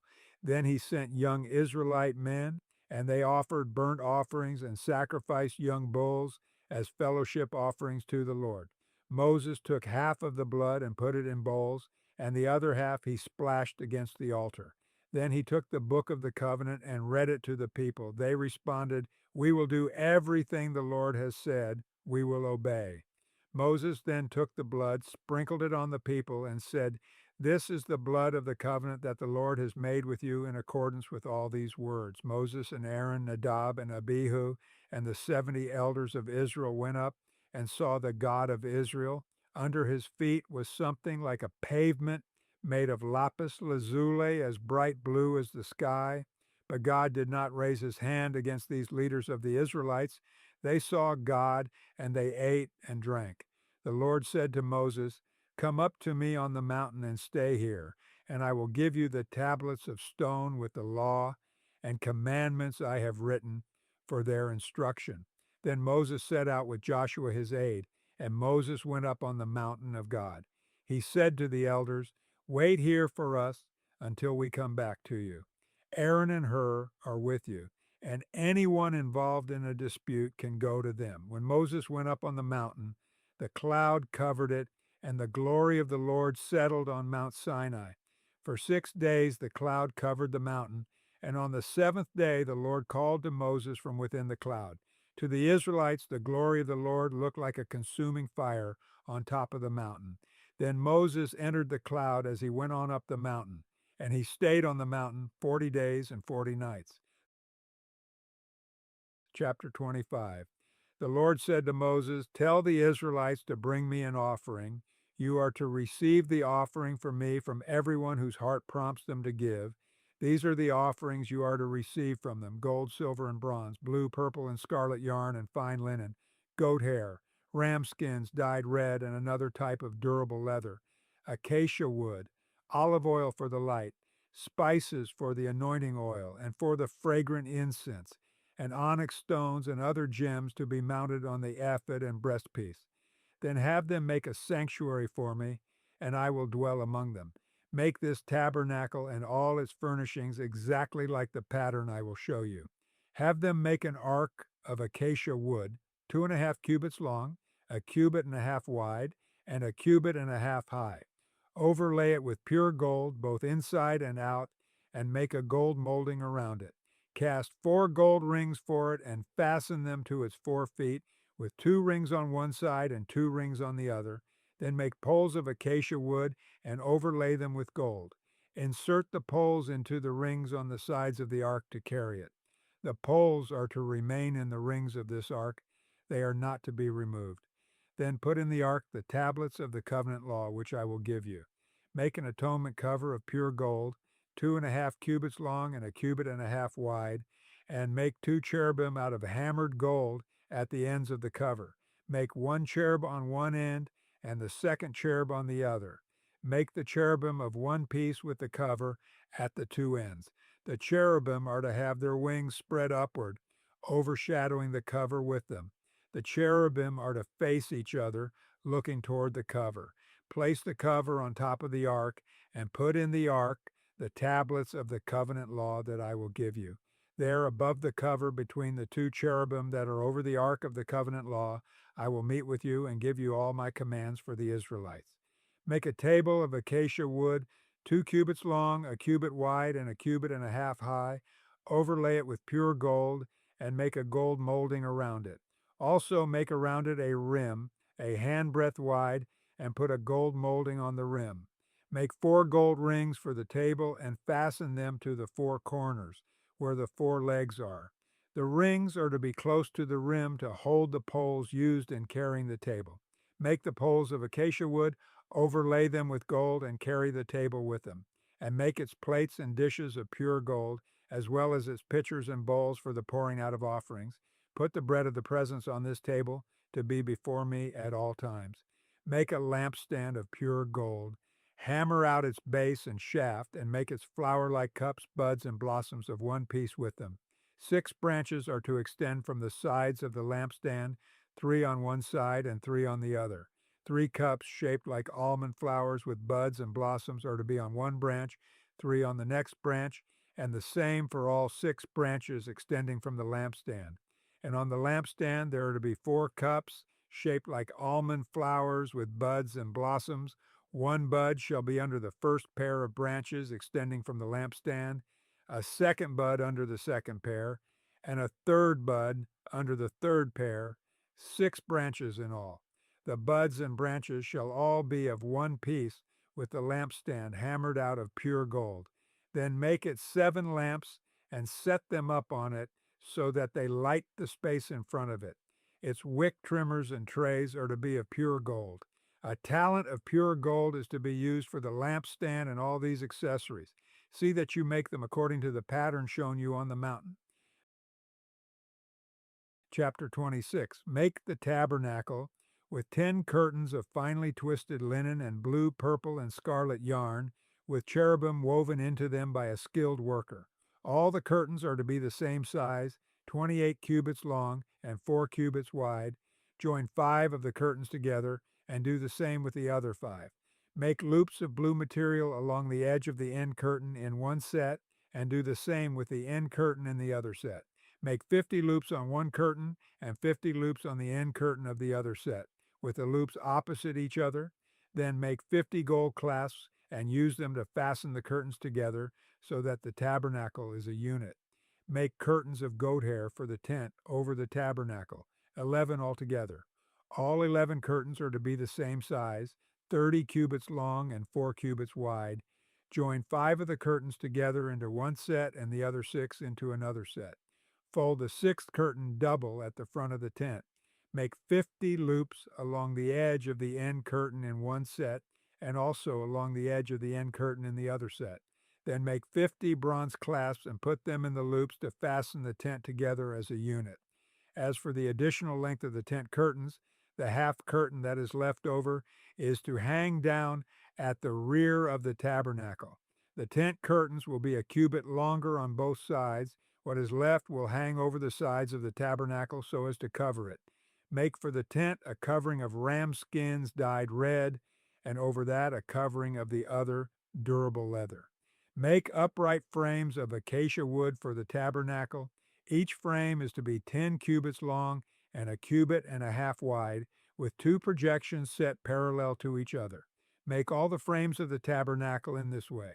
Make 20 frames for the south side of the tabernacle, and make 40 silver bases to go under them, 2 bases for each frame, 1 under each projection.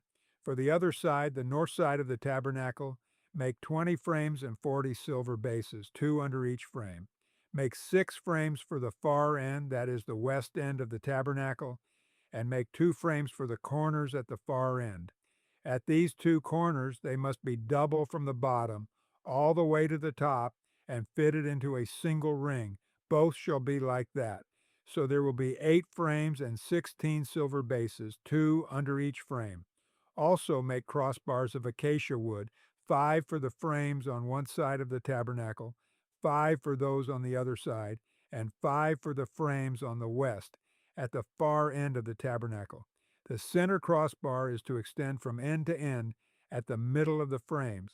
Overlay the frames with gold and make gold rings to hold the crossbars. Also overlay the crossbars with gold. Set up the tabernacle according to the plan shown you on the mountain. Make a curtain of blue, purple, and scarlet yarn and finely twisted linen with cherubim woven into it by a skilled worker. Hang it with gold hooks on 4 posts of acacia wood overlaid with gold and standing on 4 silver bases. Hang the curtain from the clasps and place the Ark of the Covenant Law behind the curtain. The curtain will separate the holy place from the most holy place. Put the atonement cover on the Ark of the Covenant Law in the most holy place. Place the table outside the curtain on the north side of the tabernacle, and put the lampstand opposite it on the south side. For the entrance to the tent, make a curtain of blue, purple, and scarlet yarn and finely twisted linen, the work of an embroiderer. Make gold hooks for this curtain and 5 posts of acacia wood overlaid with gold. and cast 5 bronze bases for them. Chapter 27. Build an altar of acacia wood, 3 cubits high, it is to be square, 5 cubits long and 5 cubits wide.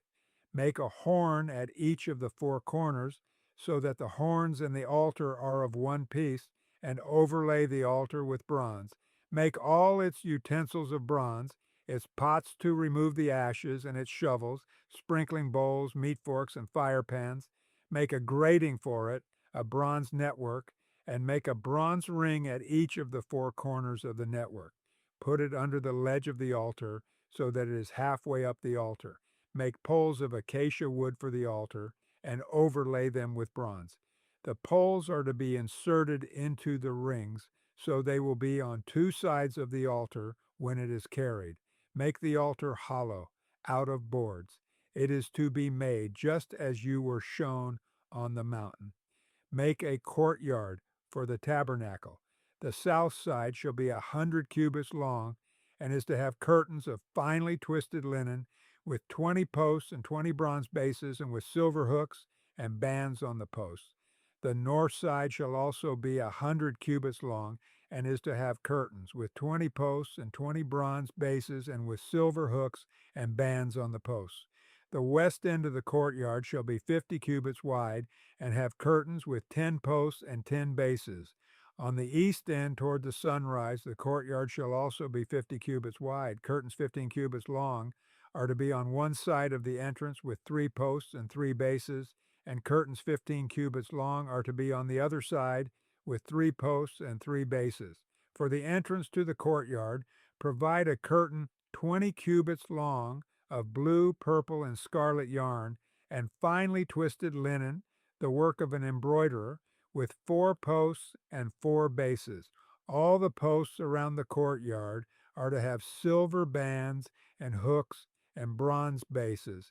The courtyard shall be 100 cubits long and 50 cubits wide, with curtains of finely twisted linen, 5 cubits high, and with bronze bases. All the other articles used in the service of the tabernacle, whatever their function, including all the tent pegs for it and those for the courtyard, are to be of bronze. Command the Israelites to bring you clear oil of pressed olives for the light, so that the lamps may be kept burning. In the tent of meeting, outside the curtain that shields the ark of the covenant law, Aaron and his sons are to keep the lamps burning before the Lord from evening till morning. This is to be a lasting ordinance among the Israelites for the generations to come. Chapter 28.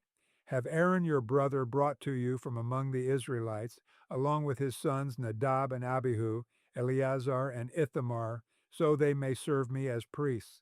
Make sacred garments for your brother Aaron to give him dignity and honor. Tell all the skilled workers to whom I have given wisdom in such matters that they are to make garments for Aaron for his consecration, so he may serve me as priest.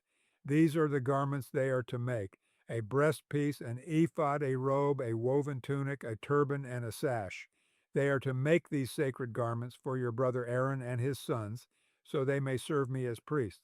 Have them use gold and blue, purple, and scarlet yarn and fine linen.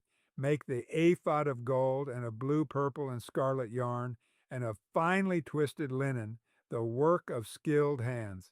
It is to have 2 shoulder pieces attached to 2 of its corners, so it can be fastened.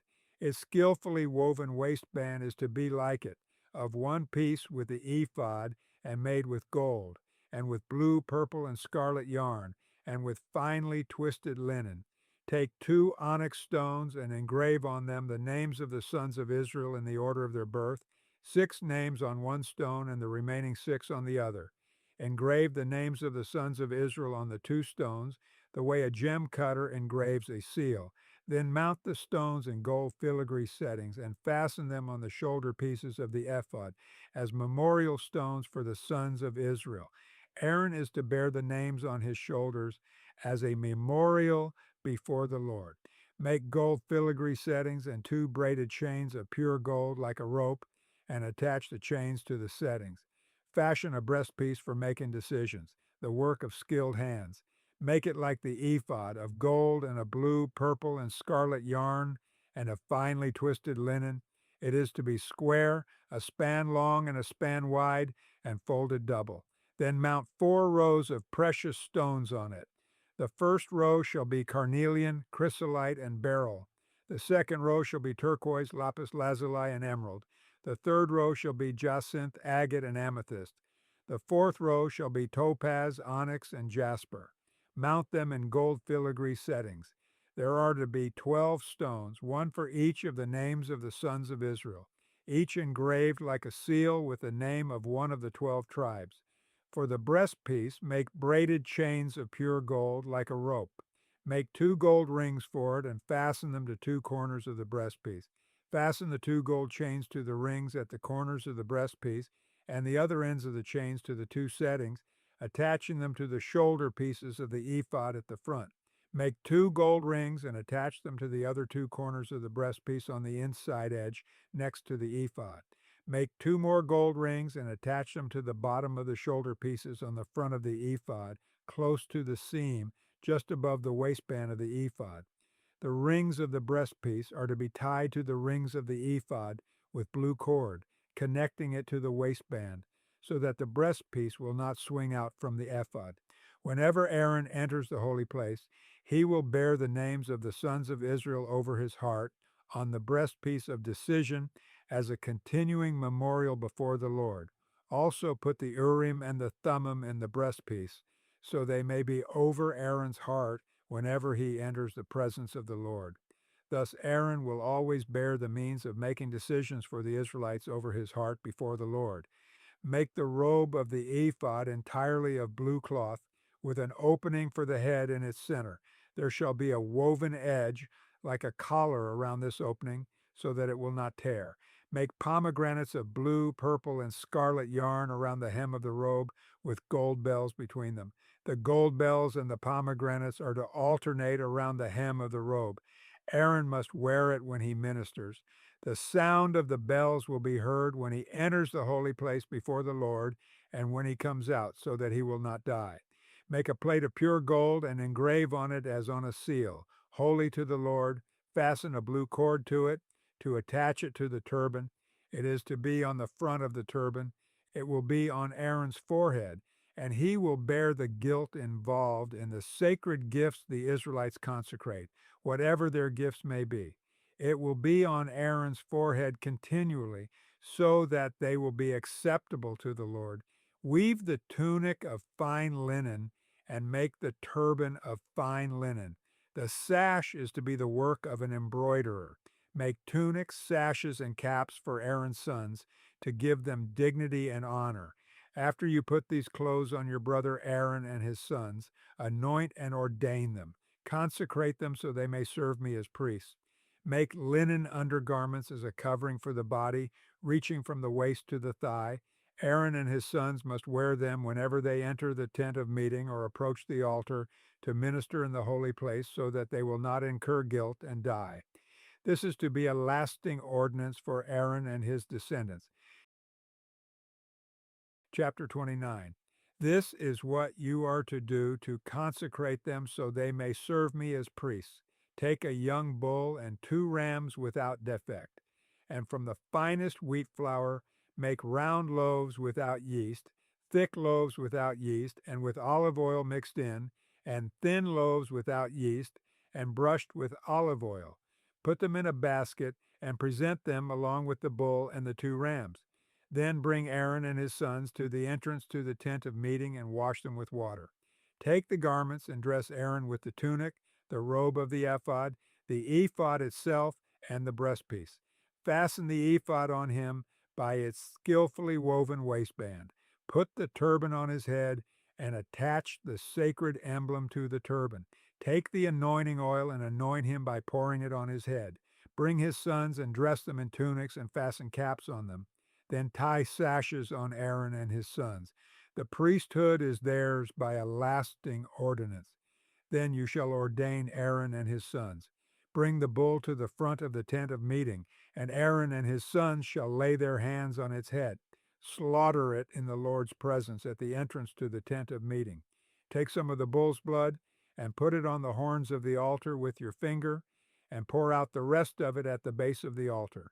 Then take all the fat on the internal organs, the long lobe of the liver, and both kidneys with the fat on them, and burn them on the altar. But burn the bull's flesh and its hide and its intestines outside the camp. It is a sin offering. Take one of the rams, and Aaron and his sons shall lay their hands on its head, slaughter it, and take the blood and splash it against the sides of the altar. Cut the ram into pieces and wash the internal organs and the legs, putting them with the head and the other pieces. Then burn the entire ram on the altar. It is a burnt offering to the Lord, a pleasing aroma, a food offering presented to the Lord. Take the other ram, and Aaron and his sons shall lay their hands on its head. Slaughter it, take some of its blood, and put it on the lobes of the right ears of Aaron and his sons, on the thumbs of their right hands, and on the big toes of their right feet. Then splash blood against the sides of the altar, and take some blood from the altar, and some of the anointing oil, and sprinkle it on Aaron and his garments, and on his sons and their garments. Then he and his sons and their garments will be consecrated. Take from this ram the fat tail, the fat on the internal organs, the long lobe of the liver, both kidneys with the fat on them, and the right thigh. This is the ram for the ordination. From the basket of bread made without yeast, which is before the Lord, take one round loaf, one thick loaf with olive oil mixed in, and one thin loaf. Put all these in the hands of Aaron and his sons, and have them wave them before the Lord as a wave offering. Then take them from their hands and burn them on the altar, along with the burnt offering, for a pleasing aroma to the Lord, a food offering presented to the Lord.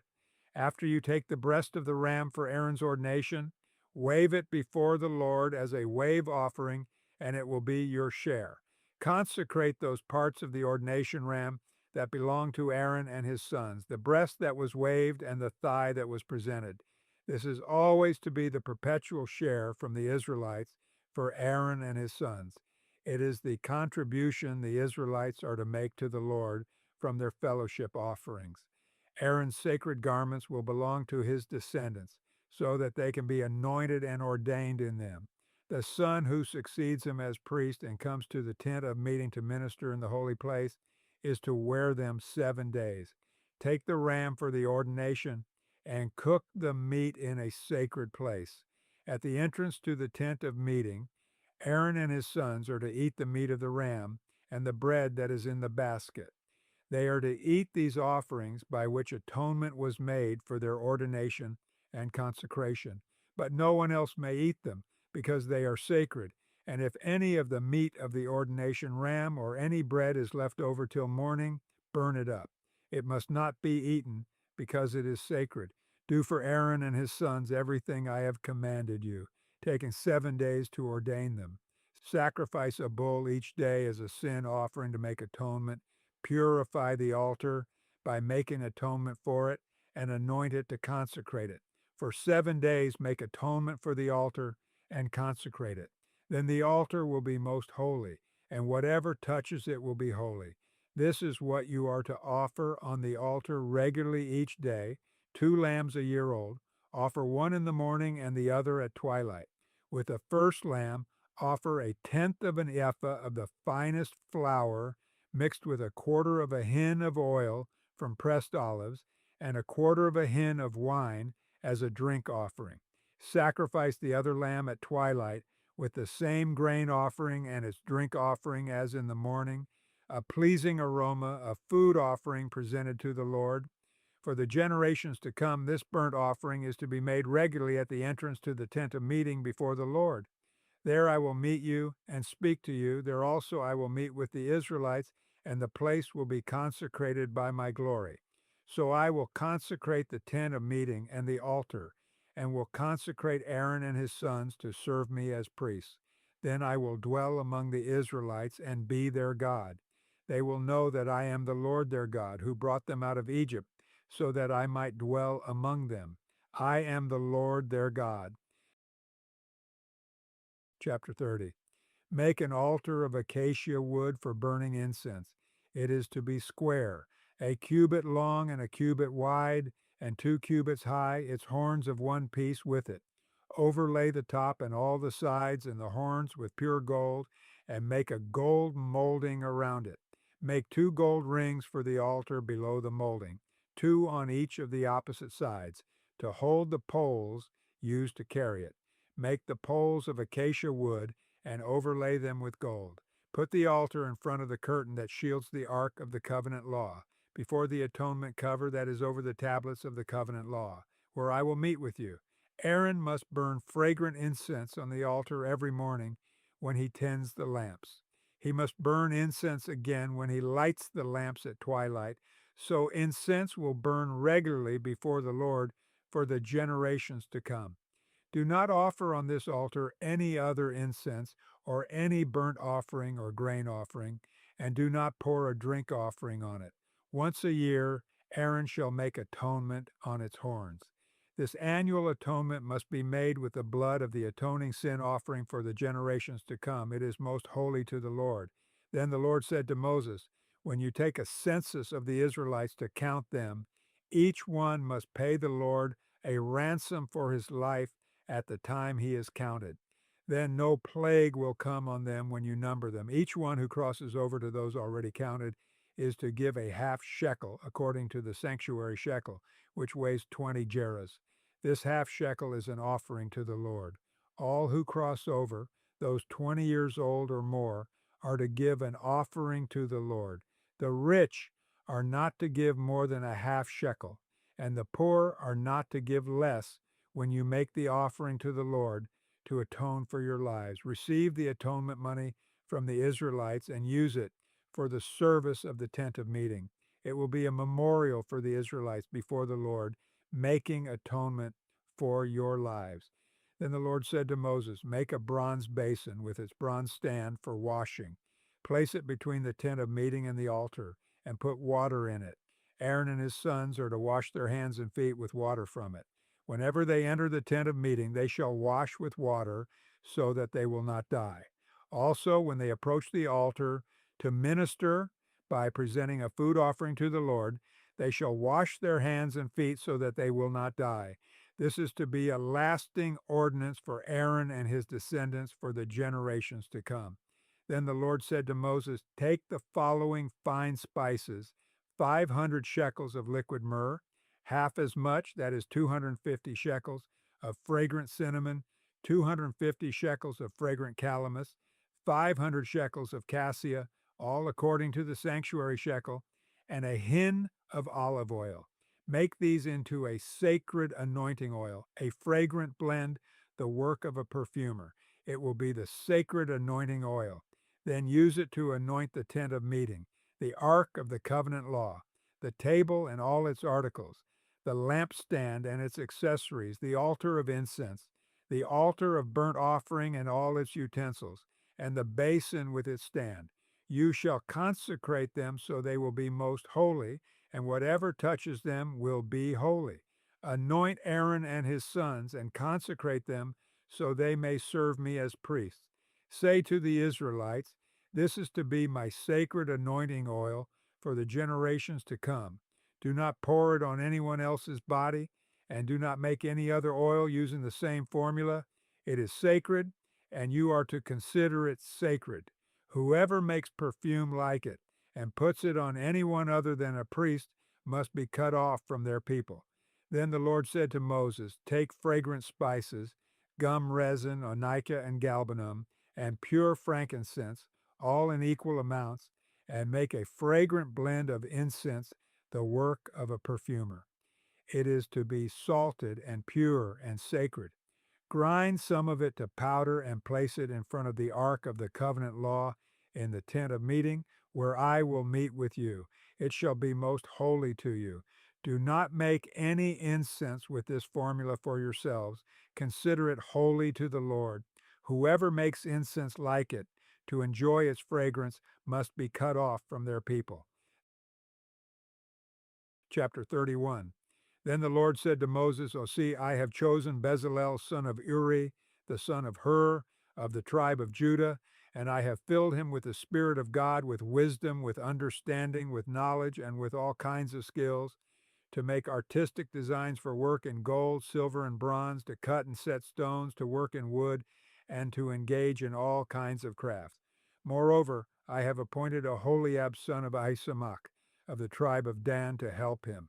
Also, I have given ability to all the skilled workers to make everything I have commanded you: the tent of meeting, the ark of the covenant law with the atonement cover on it, and all the other furnishings of the tent, the table and its articles, the pure gold lampstand and all its accessories, the altar of incense, the altar of burnt offering and all its utensils, the basin with its stand, and also the woven garments, both the sacred garments for Aaron the priest, and the garments for his sons when they serve as priests, and the anointing oil and fragrant incense for the holy place. They are to make them just as I commanded you. Then the Lord said to Moses, say to the Israelites, you must observe my Sabbaths. This will be a sign between me and you for the generations to come, so you may know that I am the Lord, who makes you holy. Observe the Sabbath because it is holy to you. Anyone who desecrates it is to be put to death. Those who do any work on that day must be cut off from their people. For 6 days work is to be done, but the seventh day is a day of Sabbath rest, holy to the Lord. Whoever does any work on the Sabbath day is to be put to death. The Israelites are to observe the Sabbath, celebrating it for the generations to come as a lasting covenant. It will be a sign between me and the Israelites forever. For in 6 days the Lord made the heavens and the earth, and on the seventh day he rested and was refreshed. When the Lord finished speaking to Moses on Mount Sinai, he gave him the 2 tablets of the covenant law, the tablets of stone inscribed by the finger of God. Chapter 32. When the people saw that Moses was so long in coming down from the mountain, they gathered around Aaron and said, come, make us gods who will go before us. As for this fellow Moses who brought us up out of Egypt, we don't know what has happened to him. Aaron answered them, take off the gold earrings that your wives, your sons, and your daughters are wearing, and bring them to me.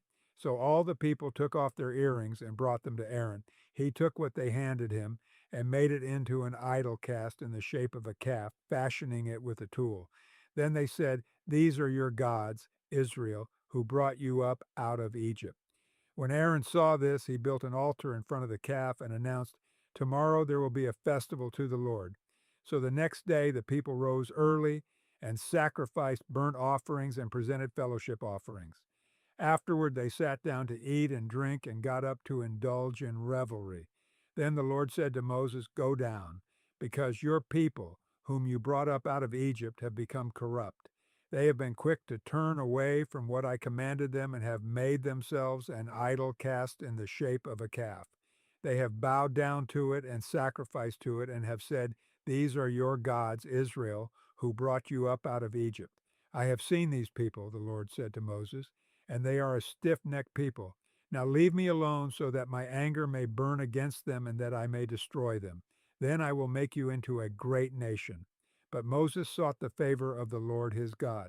Lord, he said, why should your anger burn against your people, whom you brought out of Egypt with great power and a mighty hand? Why should the Egyptians say, it was with evil intent that he brought them out, to kill them in the mountains and to wipe them off the face of the earth? Turn from your fierce anger, relent, and do not bring disaster on your people. Remember your servants Abraham, Isaac, and Israel, to whom you swore by your own self. I will make your descendants as numerous as the stars in the sky, and I will give your descendants all this land I promised them, and it will be their inheritance forever. Then the Lord relented and did not bring on his people the disaster he had threatened. Moses turned and went down the mountain with the 2 tablets of the covenant law in his hands. They were inscribed on both sides, front and back. The tablets were the work of God. The writing was the writing of God engraved on the tablets. When Joshua heard the noise of the people shouting, he said to Moses, there is the sound of war in the camp. Moses replied, it is not the sound of victory, it is not the sound of defeat, it is the sound of singing that I hear. When Moses approached the camp and saw the calf and the dancing, his anger burned, and he threw the tablets out of his hands, breaking them to pieces at the foot of the mountain. And he took the calf the people had made and burned it in the fire. Then he ground it to powder, scattered it on the water, and made the Israelites drink it. He said to Aaron, "What did these people do to you, that you led them into such great sin?" "Do not be angry, my lord," Aaron answered. "You know how prone these people are to evil. They said to me, 'Make us gods who will go before us.' As for this fellow Moses who brought us up out of Egypt, we don't know what has happened to him." So I told them, "Whoever has any gold jewelry, take it off." Then they gave me the gold, and I threw it into the fire, and out came this calf. Moses saw that the people were running wild, and that Aaron had let them get out of control, and so become a laughing stock to their enemies. So he stood at the entrance to the camp and said, "Whoever is for the Lord, come to me." And all the Levites rallied to him. Then he said to them, "This is what the Lord, the God of Israel, says: Each man strap a sword to his side. Go back and forth through the camp from one end to the other, each killing his brother and friend and neighbor." The Levites did as Moses commanded, and that day about 3,000 of the people died. Then Moses said, "You have been set apart to the Lord today, for you were against your own sons and brothers, and he has blessed you this day." The next day Moses said to the people, "You have committed a great sin, but now I will go up to the Lord. Perhaps I can make atonement for your sin." So Moses went back to the Lord and said, "Oh, what a great sin these people have committed. They have made themselves gods of gold. But now please forgive their sin. But if not, then blot me out of the book you have written." The Lord replied to Moses, "Whoever has sinned against me, I will blot out of my book. Now go, lead the people to the place I spoke of, and my angel will go before you. However, when the time comes for me to punish, I will punish them for their sin." And the Lord struck the people with a plague because of what they did with the calf Aaron had made. Chapter 33. Then the Lord said to Moses, "Leave this place, you and the people you brought up out of Egypt, and go up to the land I promised on oath to Abraham, Isaac, and Jacob, saying, 'I will give it to your descendants.' I will send an angel before you and drive out the Canaanites, Amorites, Hittites, Perizzites, Hivites, and Jebusites.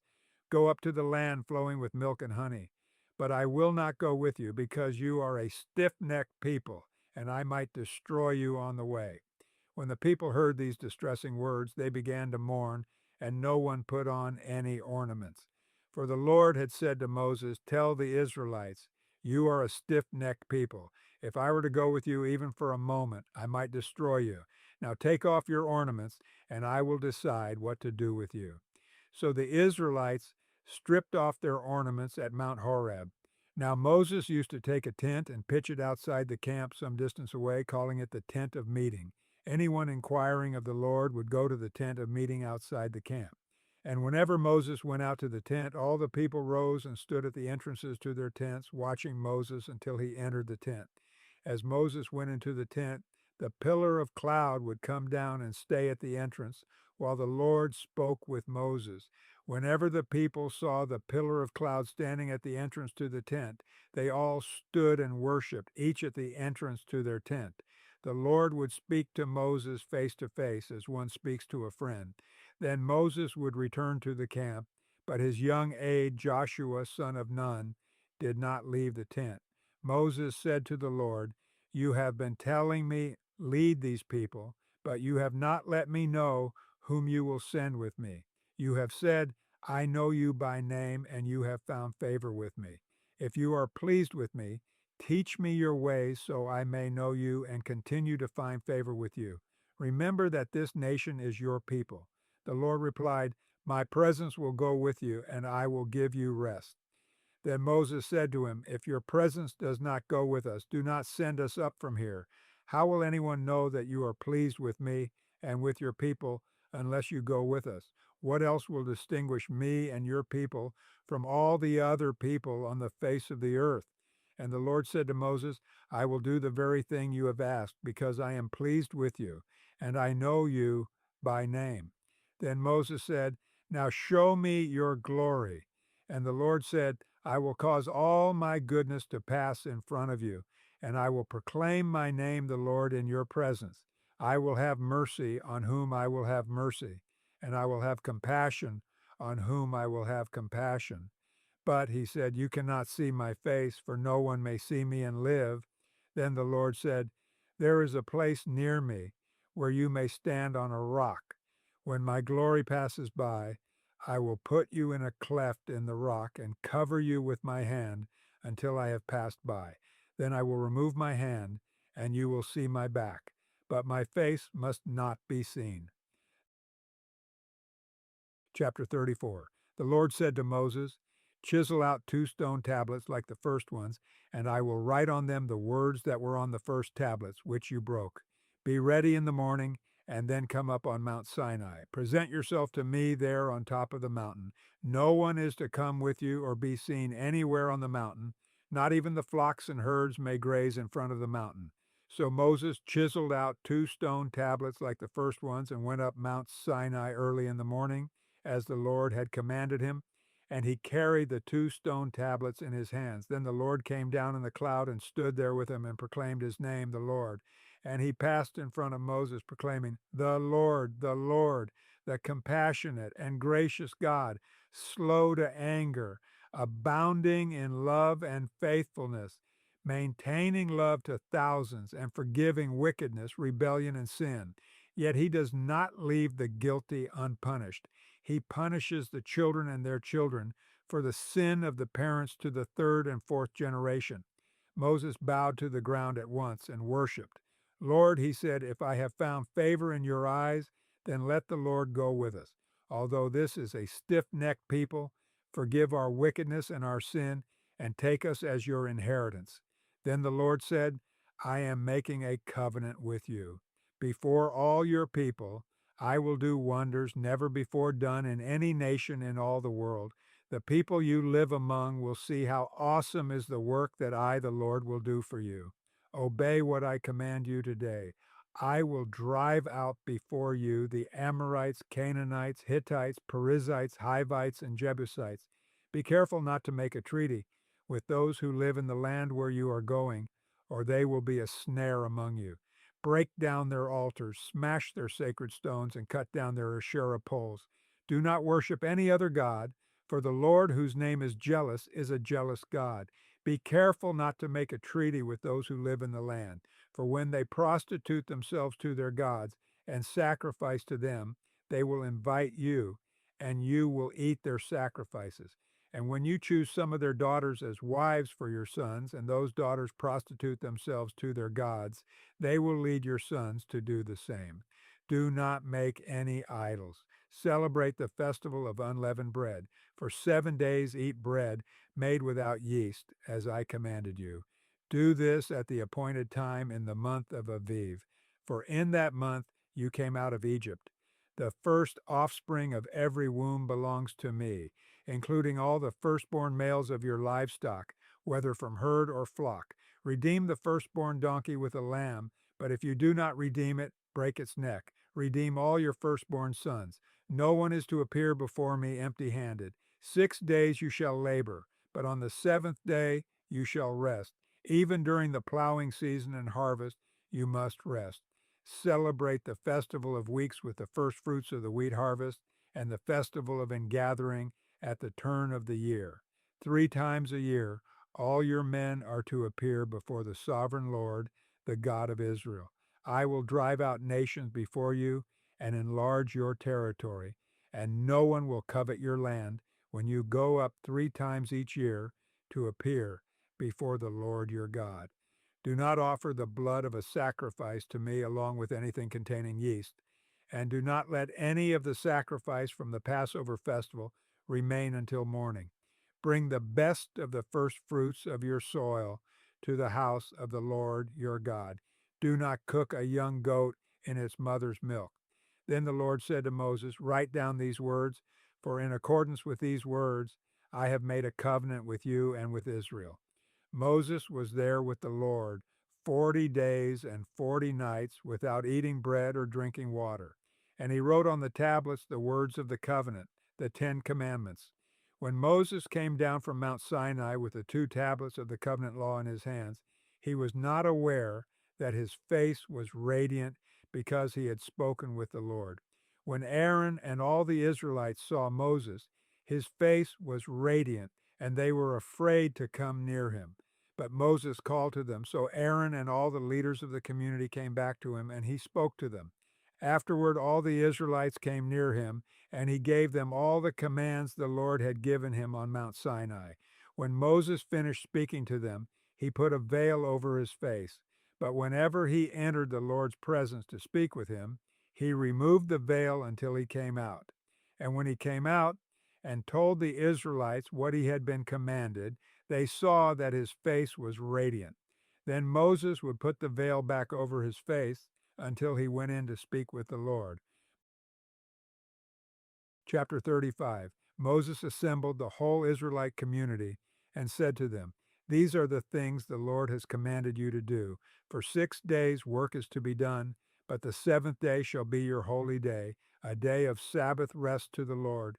Whoever does any work on it is to be put to death.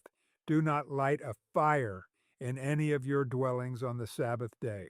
Moses said to the whole Israelite community, "This is what the Lord has commanded. From what you have, take an offering for the Lord. Everyone who is willing is to bring to the Lord an offering of gold, silver, and bronze, blue, purple, and scarlet yarn and fine linen, goat hair, ram skins dyed red, and another type of durable leather, acacia wood, olive oil for the light, spices for the anointing oil and for the fragrant incense, and onyx stones and other gems to be mounted on the ephod and breastpiece.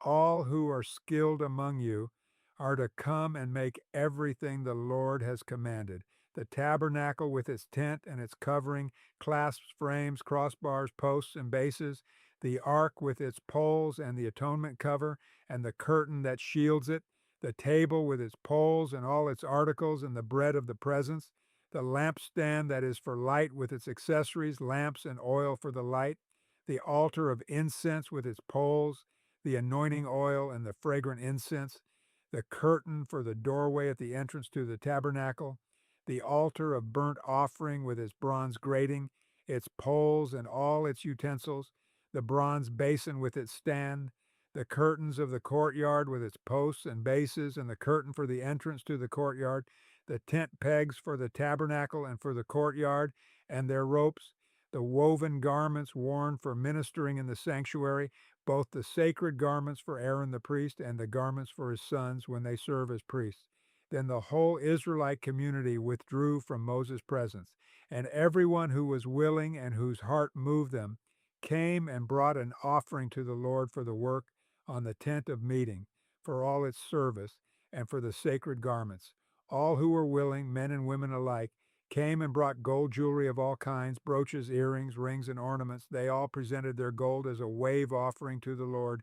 Everyone who had blue, purple, or scarlet yarn, or fine linen, or goat hair, ram skins dyed red, or the other durable leather brought them. Those presenting an offering of silver or bronze brought it as an offering to the Lord, and everyone who had acacia wood for any part of the work brought it. Every skilled woman spun with her hands and brought what she had spun, blue, purple, or scarlet yarn, or fine linen, and all the women who were willing and had the skill spun the goat hair. The leaders brought onyx stones and other gems to be mounted on the ephod and breastpiece. They also brought spices and olive oil for the light and for the anointing oil and for the fragrant incense. All the Israelite men and women who were willing brought to the Lord freewill offerings for all the work the Lord through Moses had commanded them to do.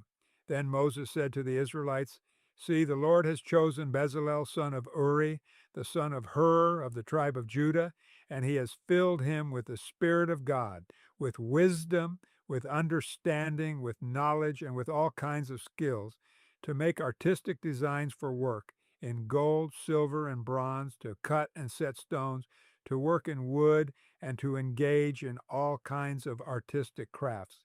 And he has given both him and Oholiab, son of Ahisamach, of the tribe of Dan, the ability to teach others.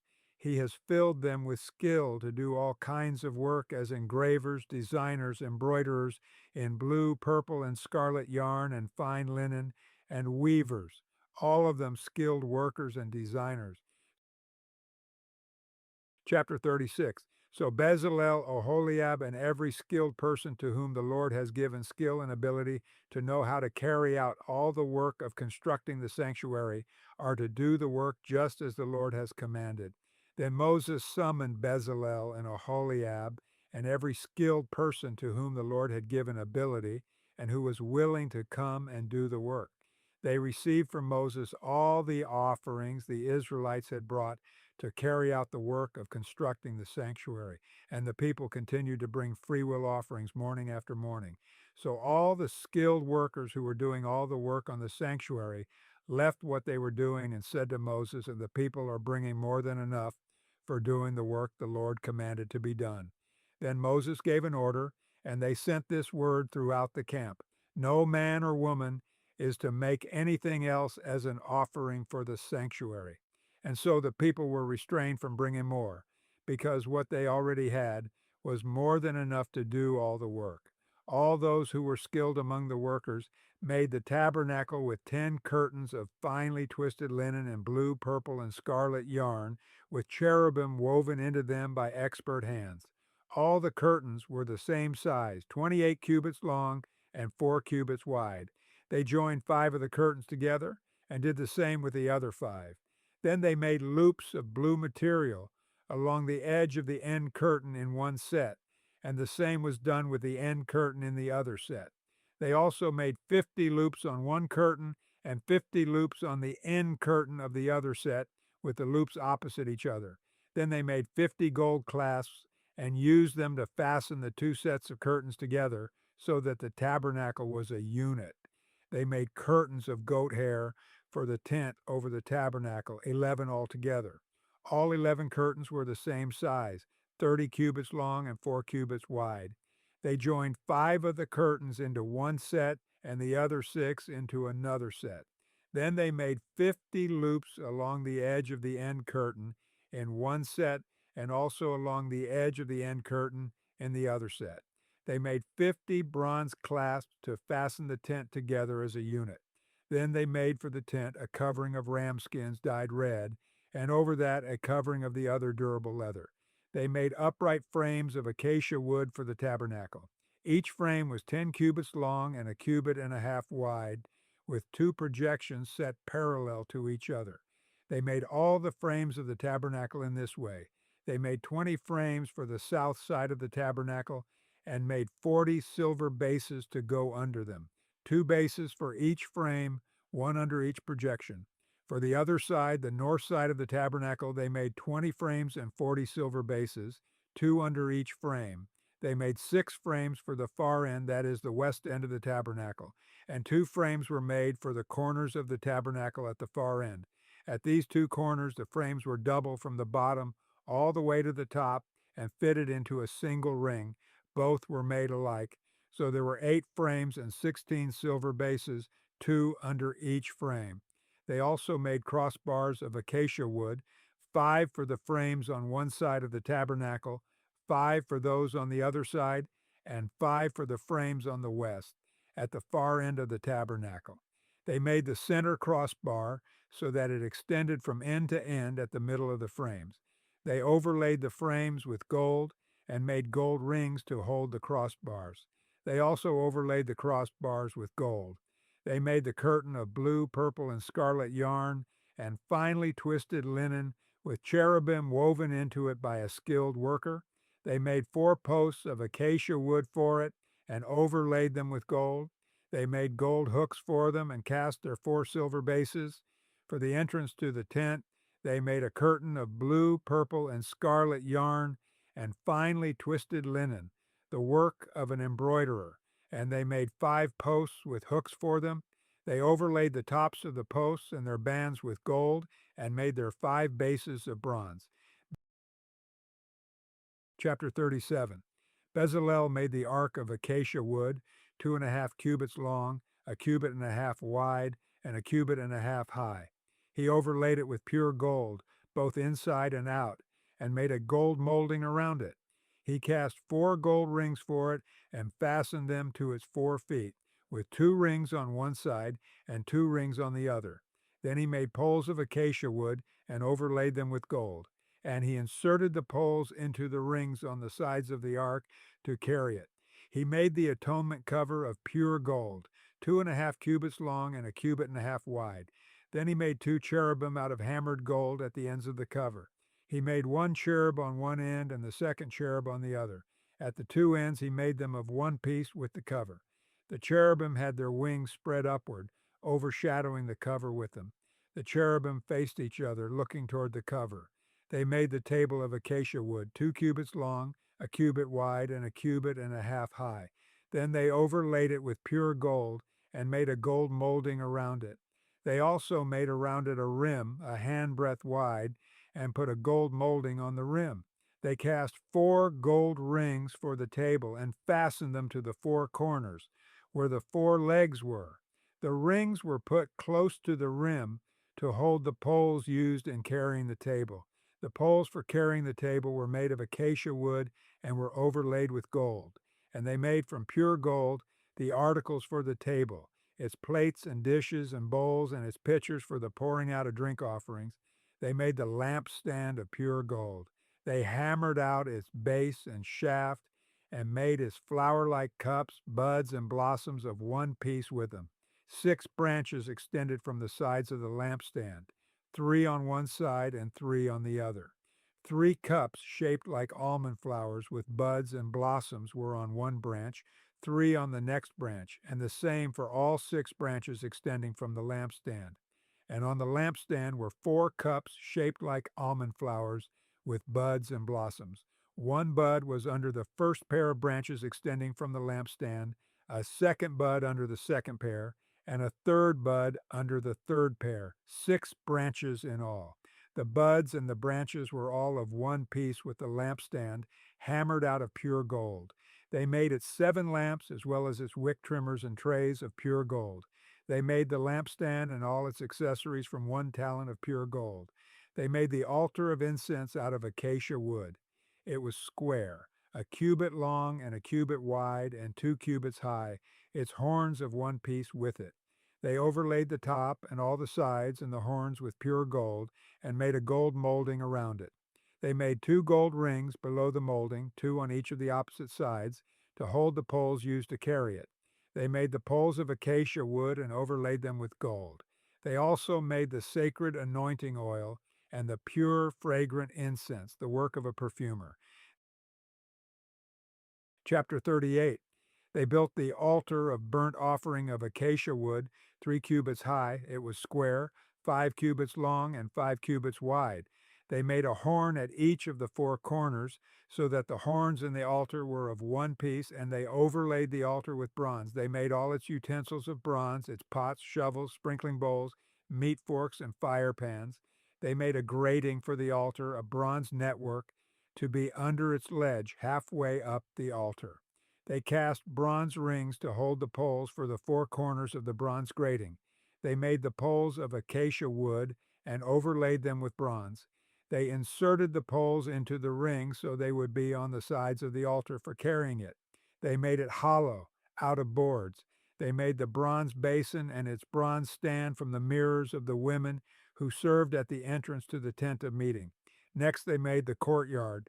The south side was 100 cubits long and had curtains of finely twisted linen with 20 posts and 20 bronze bases and with silver hooks and bands on the posts.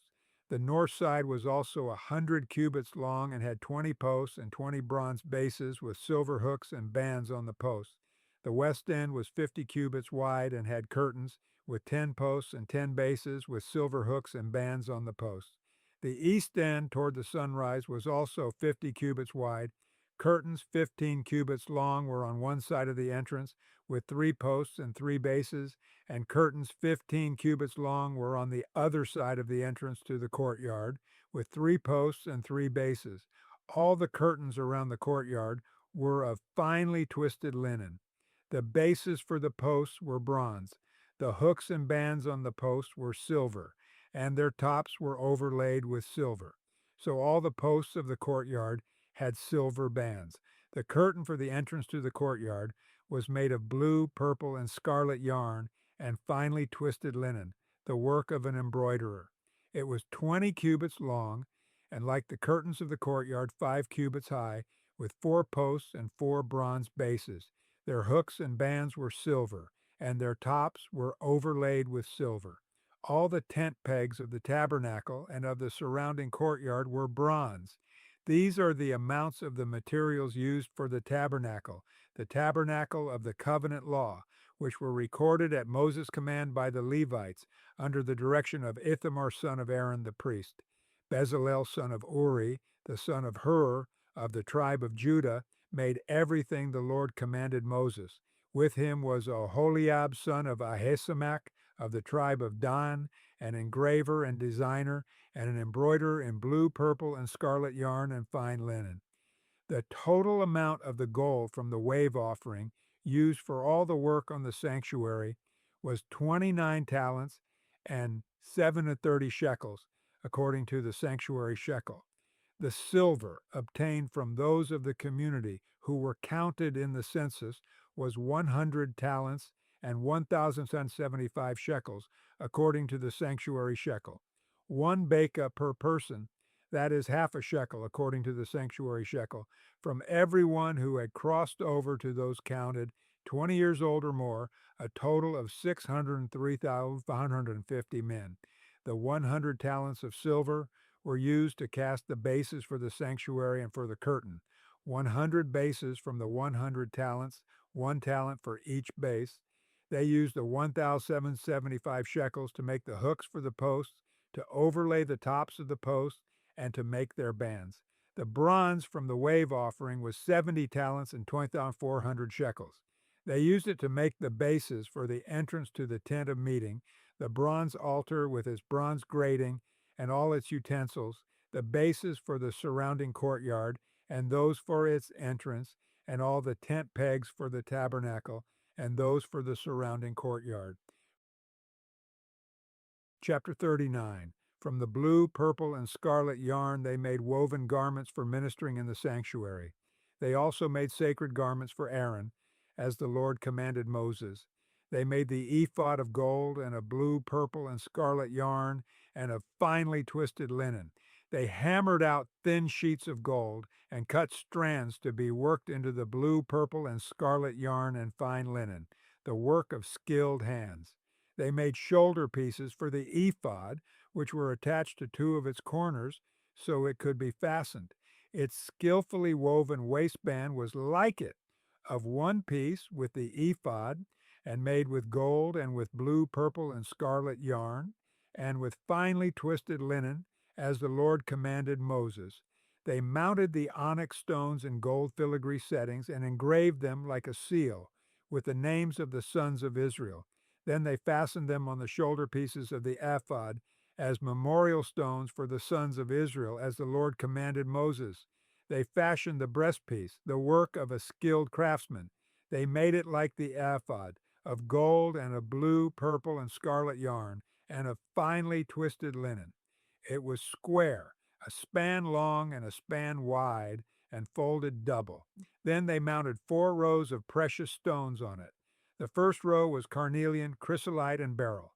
The second row was turquoise, lapis lazuli, and emerald. The third row was jacinth, agate, and amethyst. The fourth row was topaz, onyx, and jasper. They were mounted in gold filigree settings. There were 12 stones, one for each of the names of the sons of Israel, each engraved like a seal, with the name of one of the 12 tribes. For the breastpiece they made braided chains of pure gold, like a rope. They made 2 gold filigree settings and 2 gold rings, and fastened the rings to 2 of the corners of the breastpiece. They fastened the 2 gold chains to the rings at the corners of the breastpiece, and the other ends of the chain to the 2 settings, attaching them to the shoulder pieces of the ephod at the front. They made 2 gold rings and attached them to the other 2 corners of the breastpiece on the inside edge next to the ephod. Then they made 2 more gold rings and attached them to the bottom of the shoulder pieces on the front of the ephod, close to the seam just above the waistband of the ephod. They tied the rings of the breastpiece to the rings of the ephod with blue cord. connecting it to the waistband so that the breastpiece would not swing out from the ephod, as the Lord commanded Moses. They made the robe of the ephod entirely of blue cloth, the work of a weaver, with an opening in the center of the robe like the opening of a collar, and a band around this opening so that it would not tear. They made pomegranates of blue, purple, and scarlet yarn and finely twisted linen around the hem of the robe. And they made bells of pure gold and attached them around the hem between the pomegranates. The bells and pomegranates alternated around the hem of the robe to be worn for ministering, as the Lord commanded Moses. For Aaron and his sons they made tunics of fine linen, the work of a weaver, and the turban of fine linen, the linen caps, and the undergarments of finely twisted linen. The sash was made of finely twisted linen and blue, purple, and scarlet yarn, the work of an embroiderer, as the Lord commanded Moses. They made the plate, the sacred emblem, out of pure gold and engraved on it, like an inscription on a seal, "Holy to the Lord." Then they fastened a blue cord to it to attach it to the turban, as the Lord commanded Moses. So all the work on the tabernacle, the tent of meeting, was completed. The Israelites did everything just as the Lord commanded Moses. Then they brought the tabernacle to Moses. The tent and all its furnishings, its clasps, frames, crossbars, posts, and bases, the covering of ram skins dyed red, and the covering of another durable leather, and the shielding curtain, the ark of the covenant law with its poles and the atonement cover, the table with all its articles and the bread of the presence, the pure gold lampstand with its row of lamps and all its accessories, and the olive oil for the light, the gold altar, the anointing oil, the fragrant incense, and the curtain for the entrance to the tent, the bronze altar with its bronze grating, its poles and all its utensils, the basin with its stand, the curtains of the courtyard with its posts and bases, and the curtain for the entrance to the courtyard, the ropes and tent pegs for the courtyard, all the furnishings for the tabernacle, the tent of meeting, and the woven garments worn for ministering in the sanctuary, both the sacred garments for Aaron the priest and the garments for his sons when serving as priests. The Israelites had done all the work just as the Lord had commanded Moses. Moses inspected the work and saw that they had done it just as the Lord had commanded. So Moses blessed them. Chapter 40. Then the Lord said to Moses, "Set up the tabernacle, the tent of meeting, on the first day of the first month. Place the ark of the covenant law in it, and shield the ark with the curtain. Bring in the table and set out what belongs on it. Then bring in the lampstand and set up its lamps.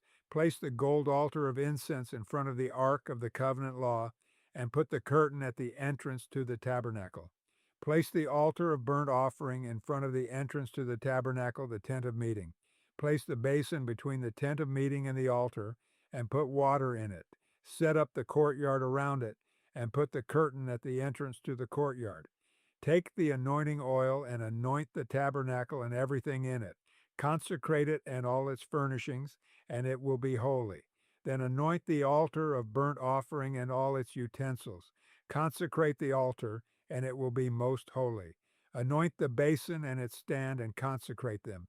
Bring Aaron and his sons to the entrance to the tent of meeting and wash them with water.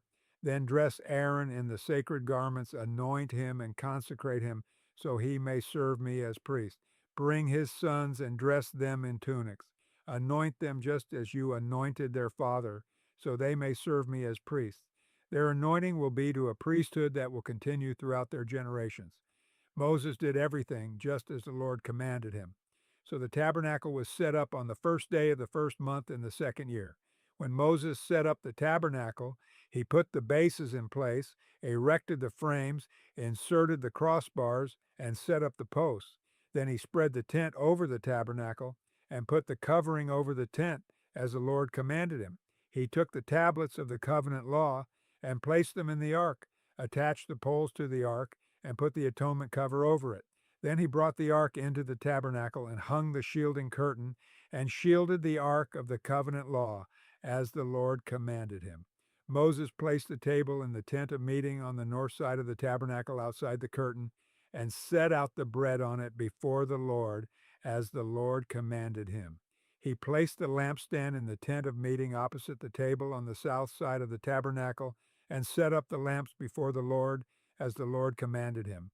Moses placed the gold altar in the tent of meeting in front of the curtain and burned fragrant incense on it as the Lord commanded him. Then he put up the curtain at the entrance to the tabernacle. He set the altar of burnt offering near the entrance to the tabernacle, the tent of meeting, and offered on it burnt offerings and grain offerings as the Lord commanded him. He placed the basin between the tent of meeting and the altar and put water in it for washing. And Moses and Aaron and his sons used it to wash their hands and feet. They washed whenever they entered the tent of meeting or approached the altar, as the Lord commanded Moses. Then Moses set up the courtyard around the tabernacle and altar, and put up the curtain at the entrance to the courtyard. And so Moses finished the work. Then the cloud covered the tent of meeting, and the glory of the Lord filled the tabernacle. Moses could not enter the tent of meeting because the cloud had settled on it, and the glory of the Lord filled the tabernacle. In all the travels of the Israelites, whenever the cloud lifted from above the tabernacle, they would set out. But if the cloud did not lift, they did not set out until the day it lifted.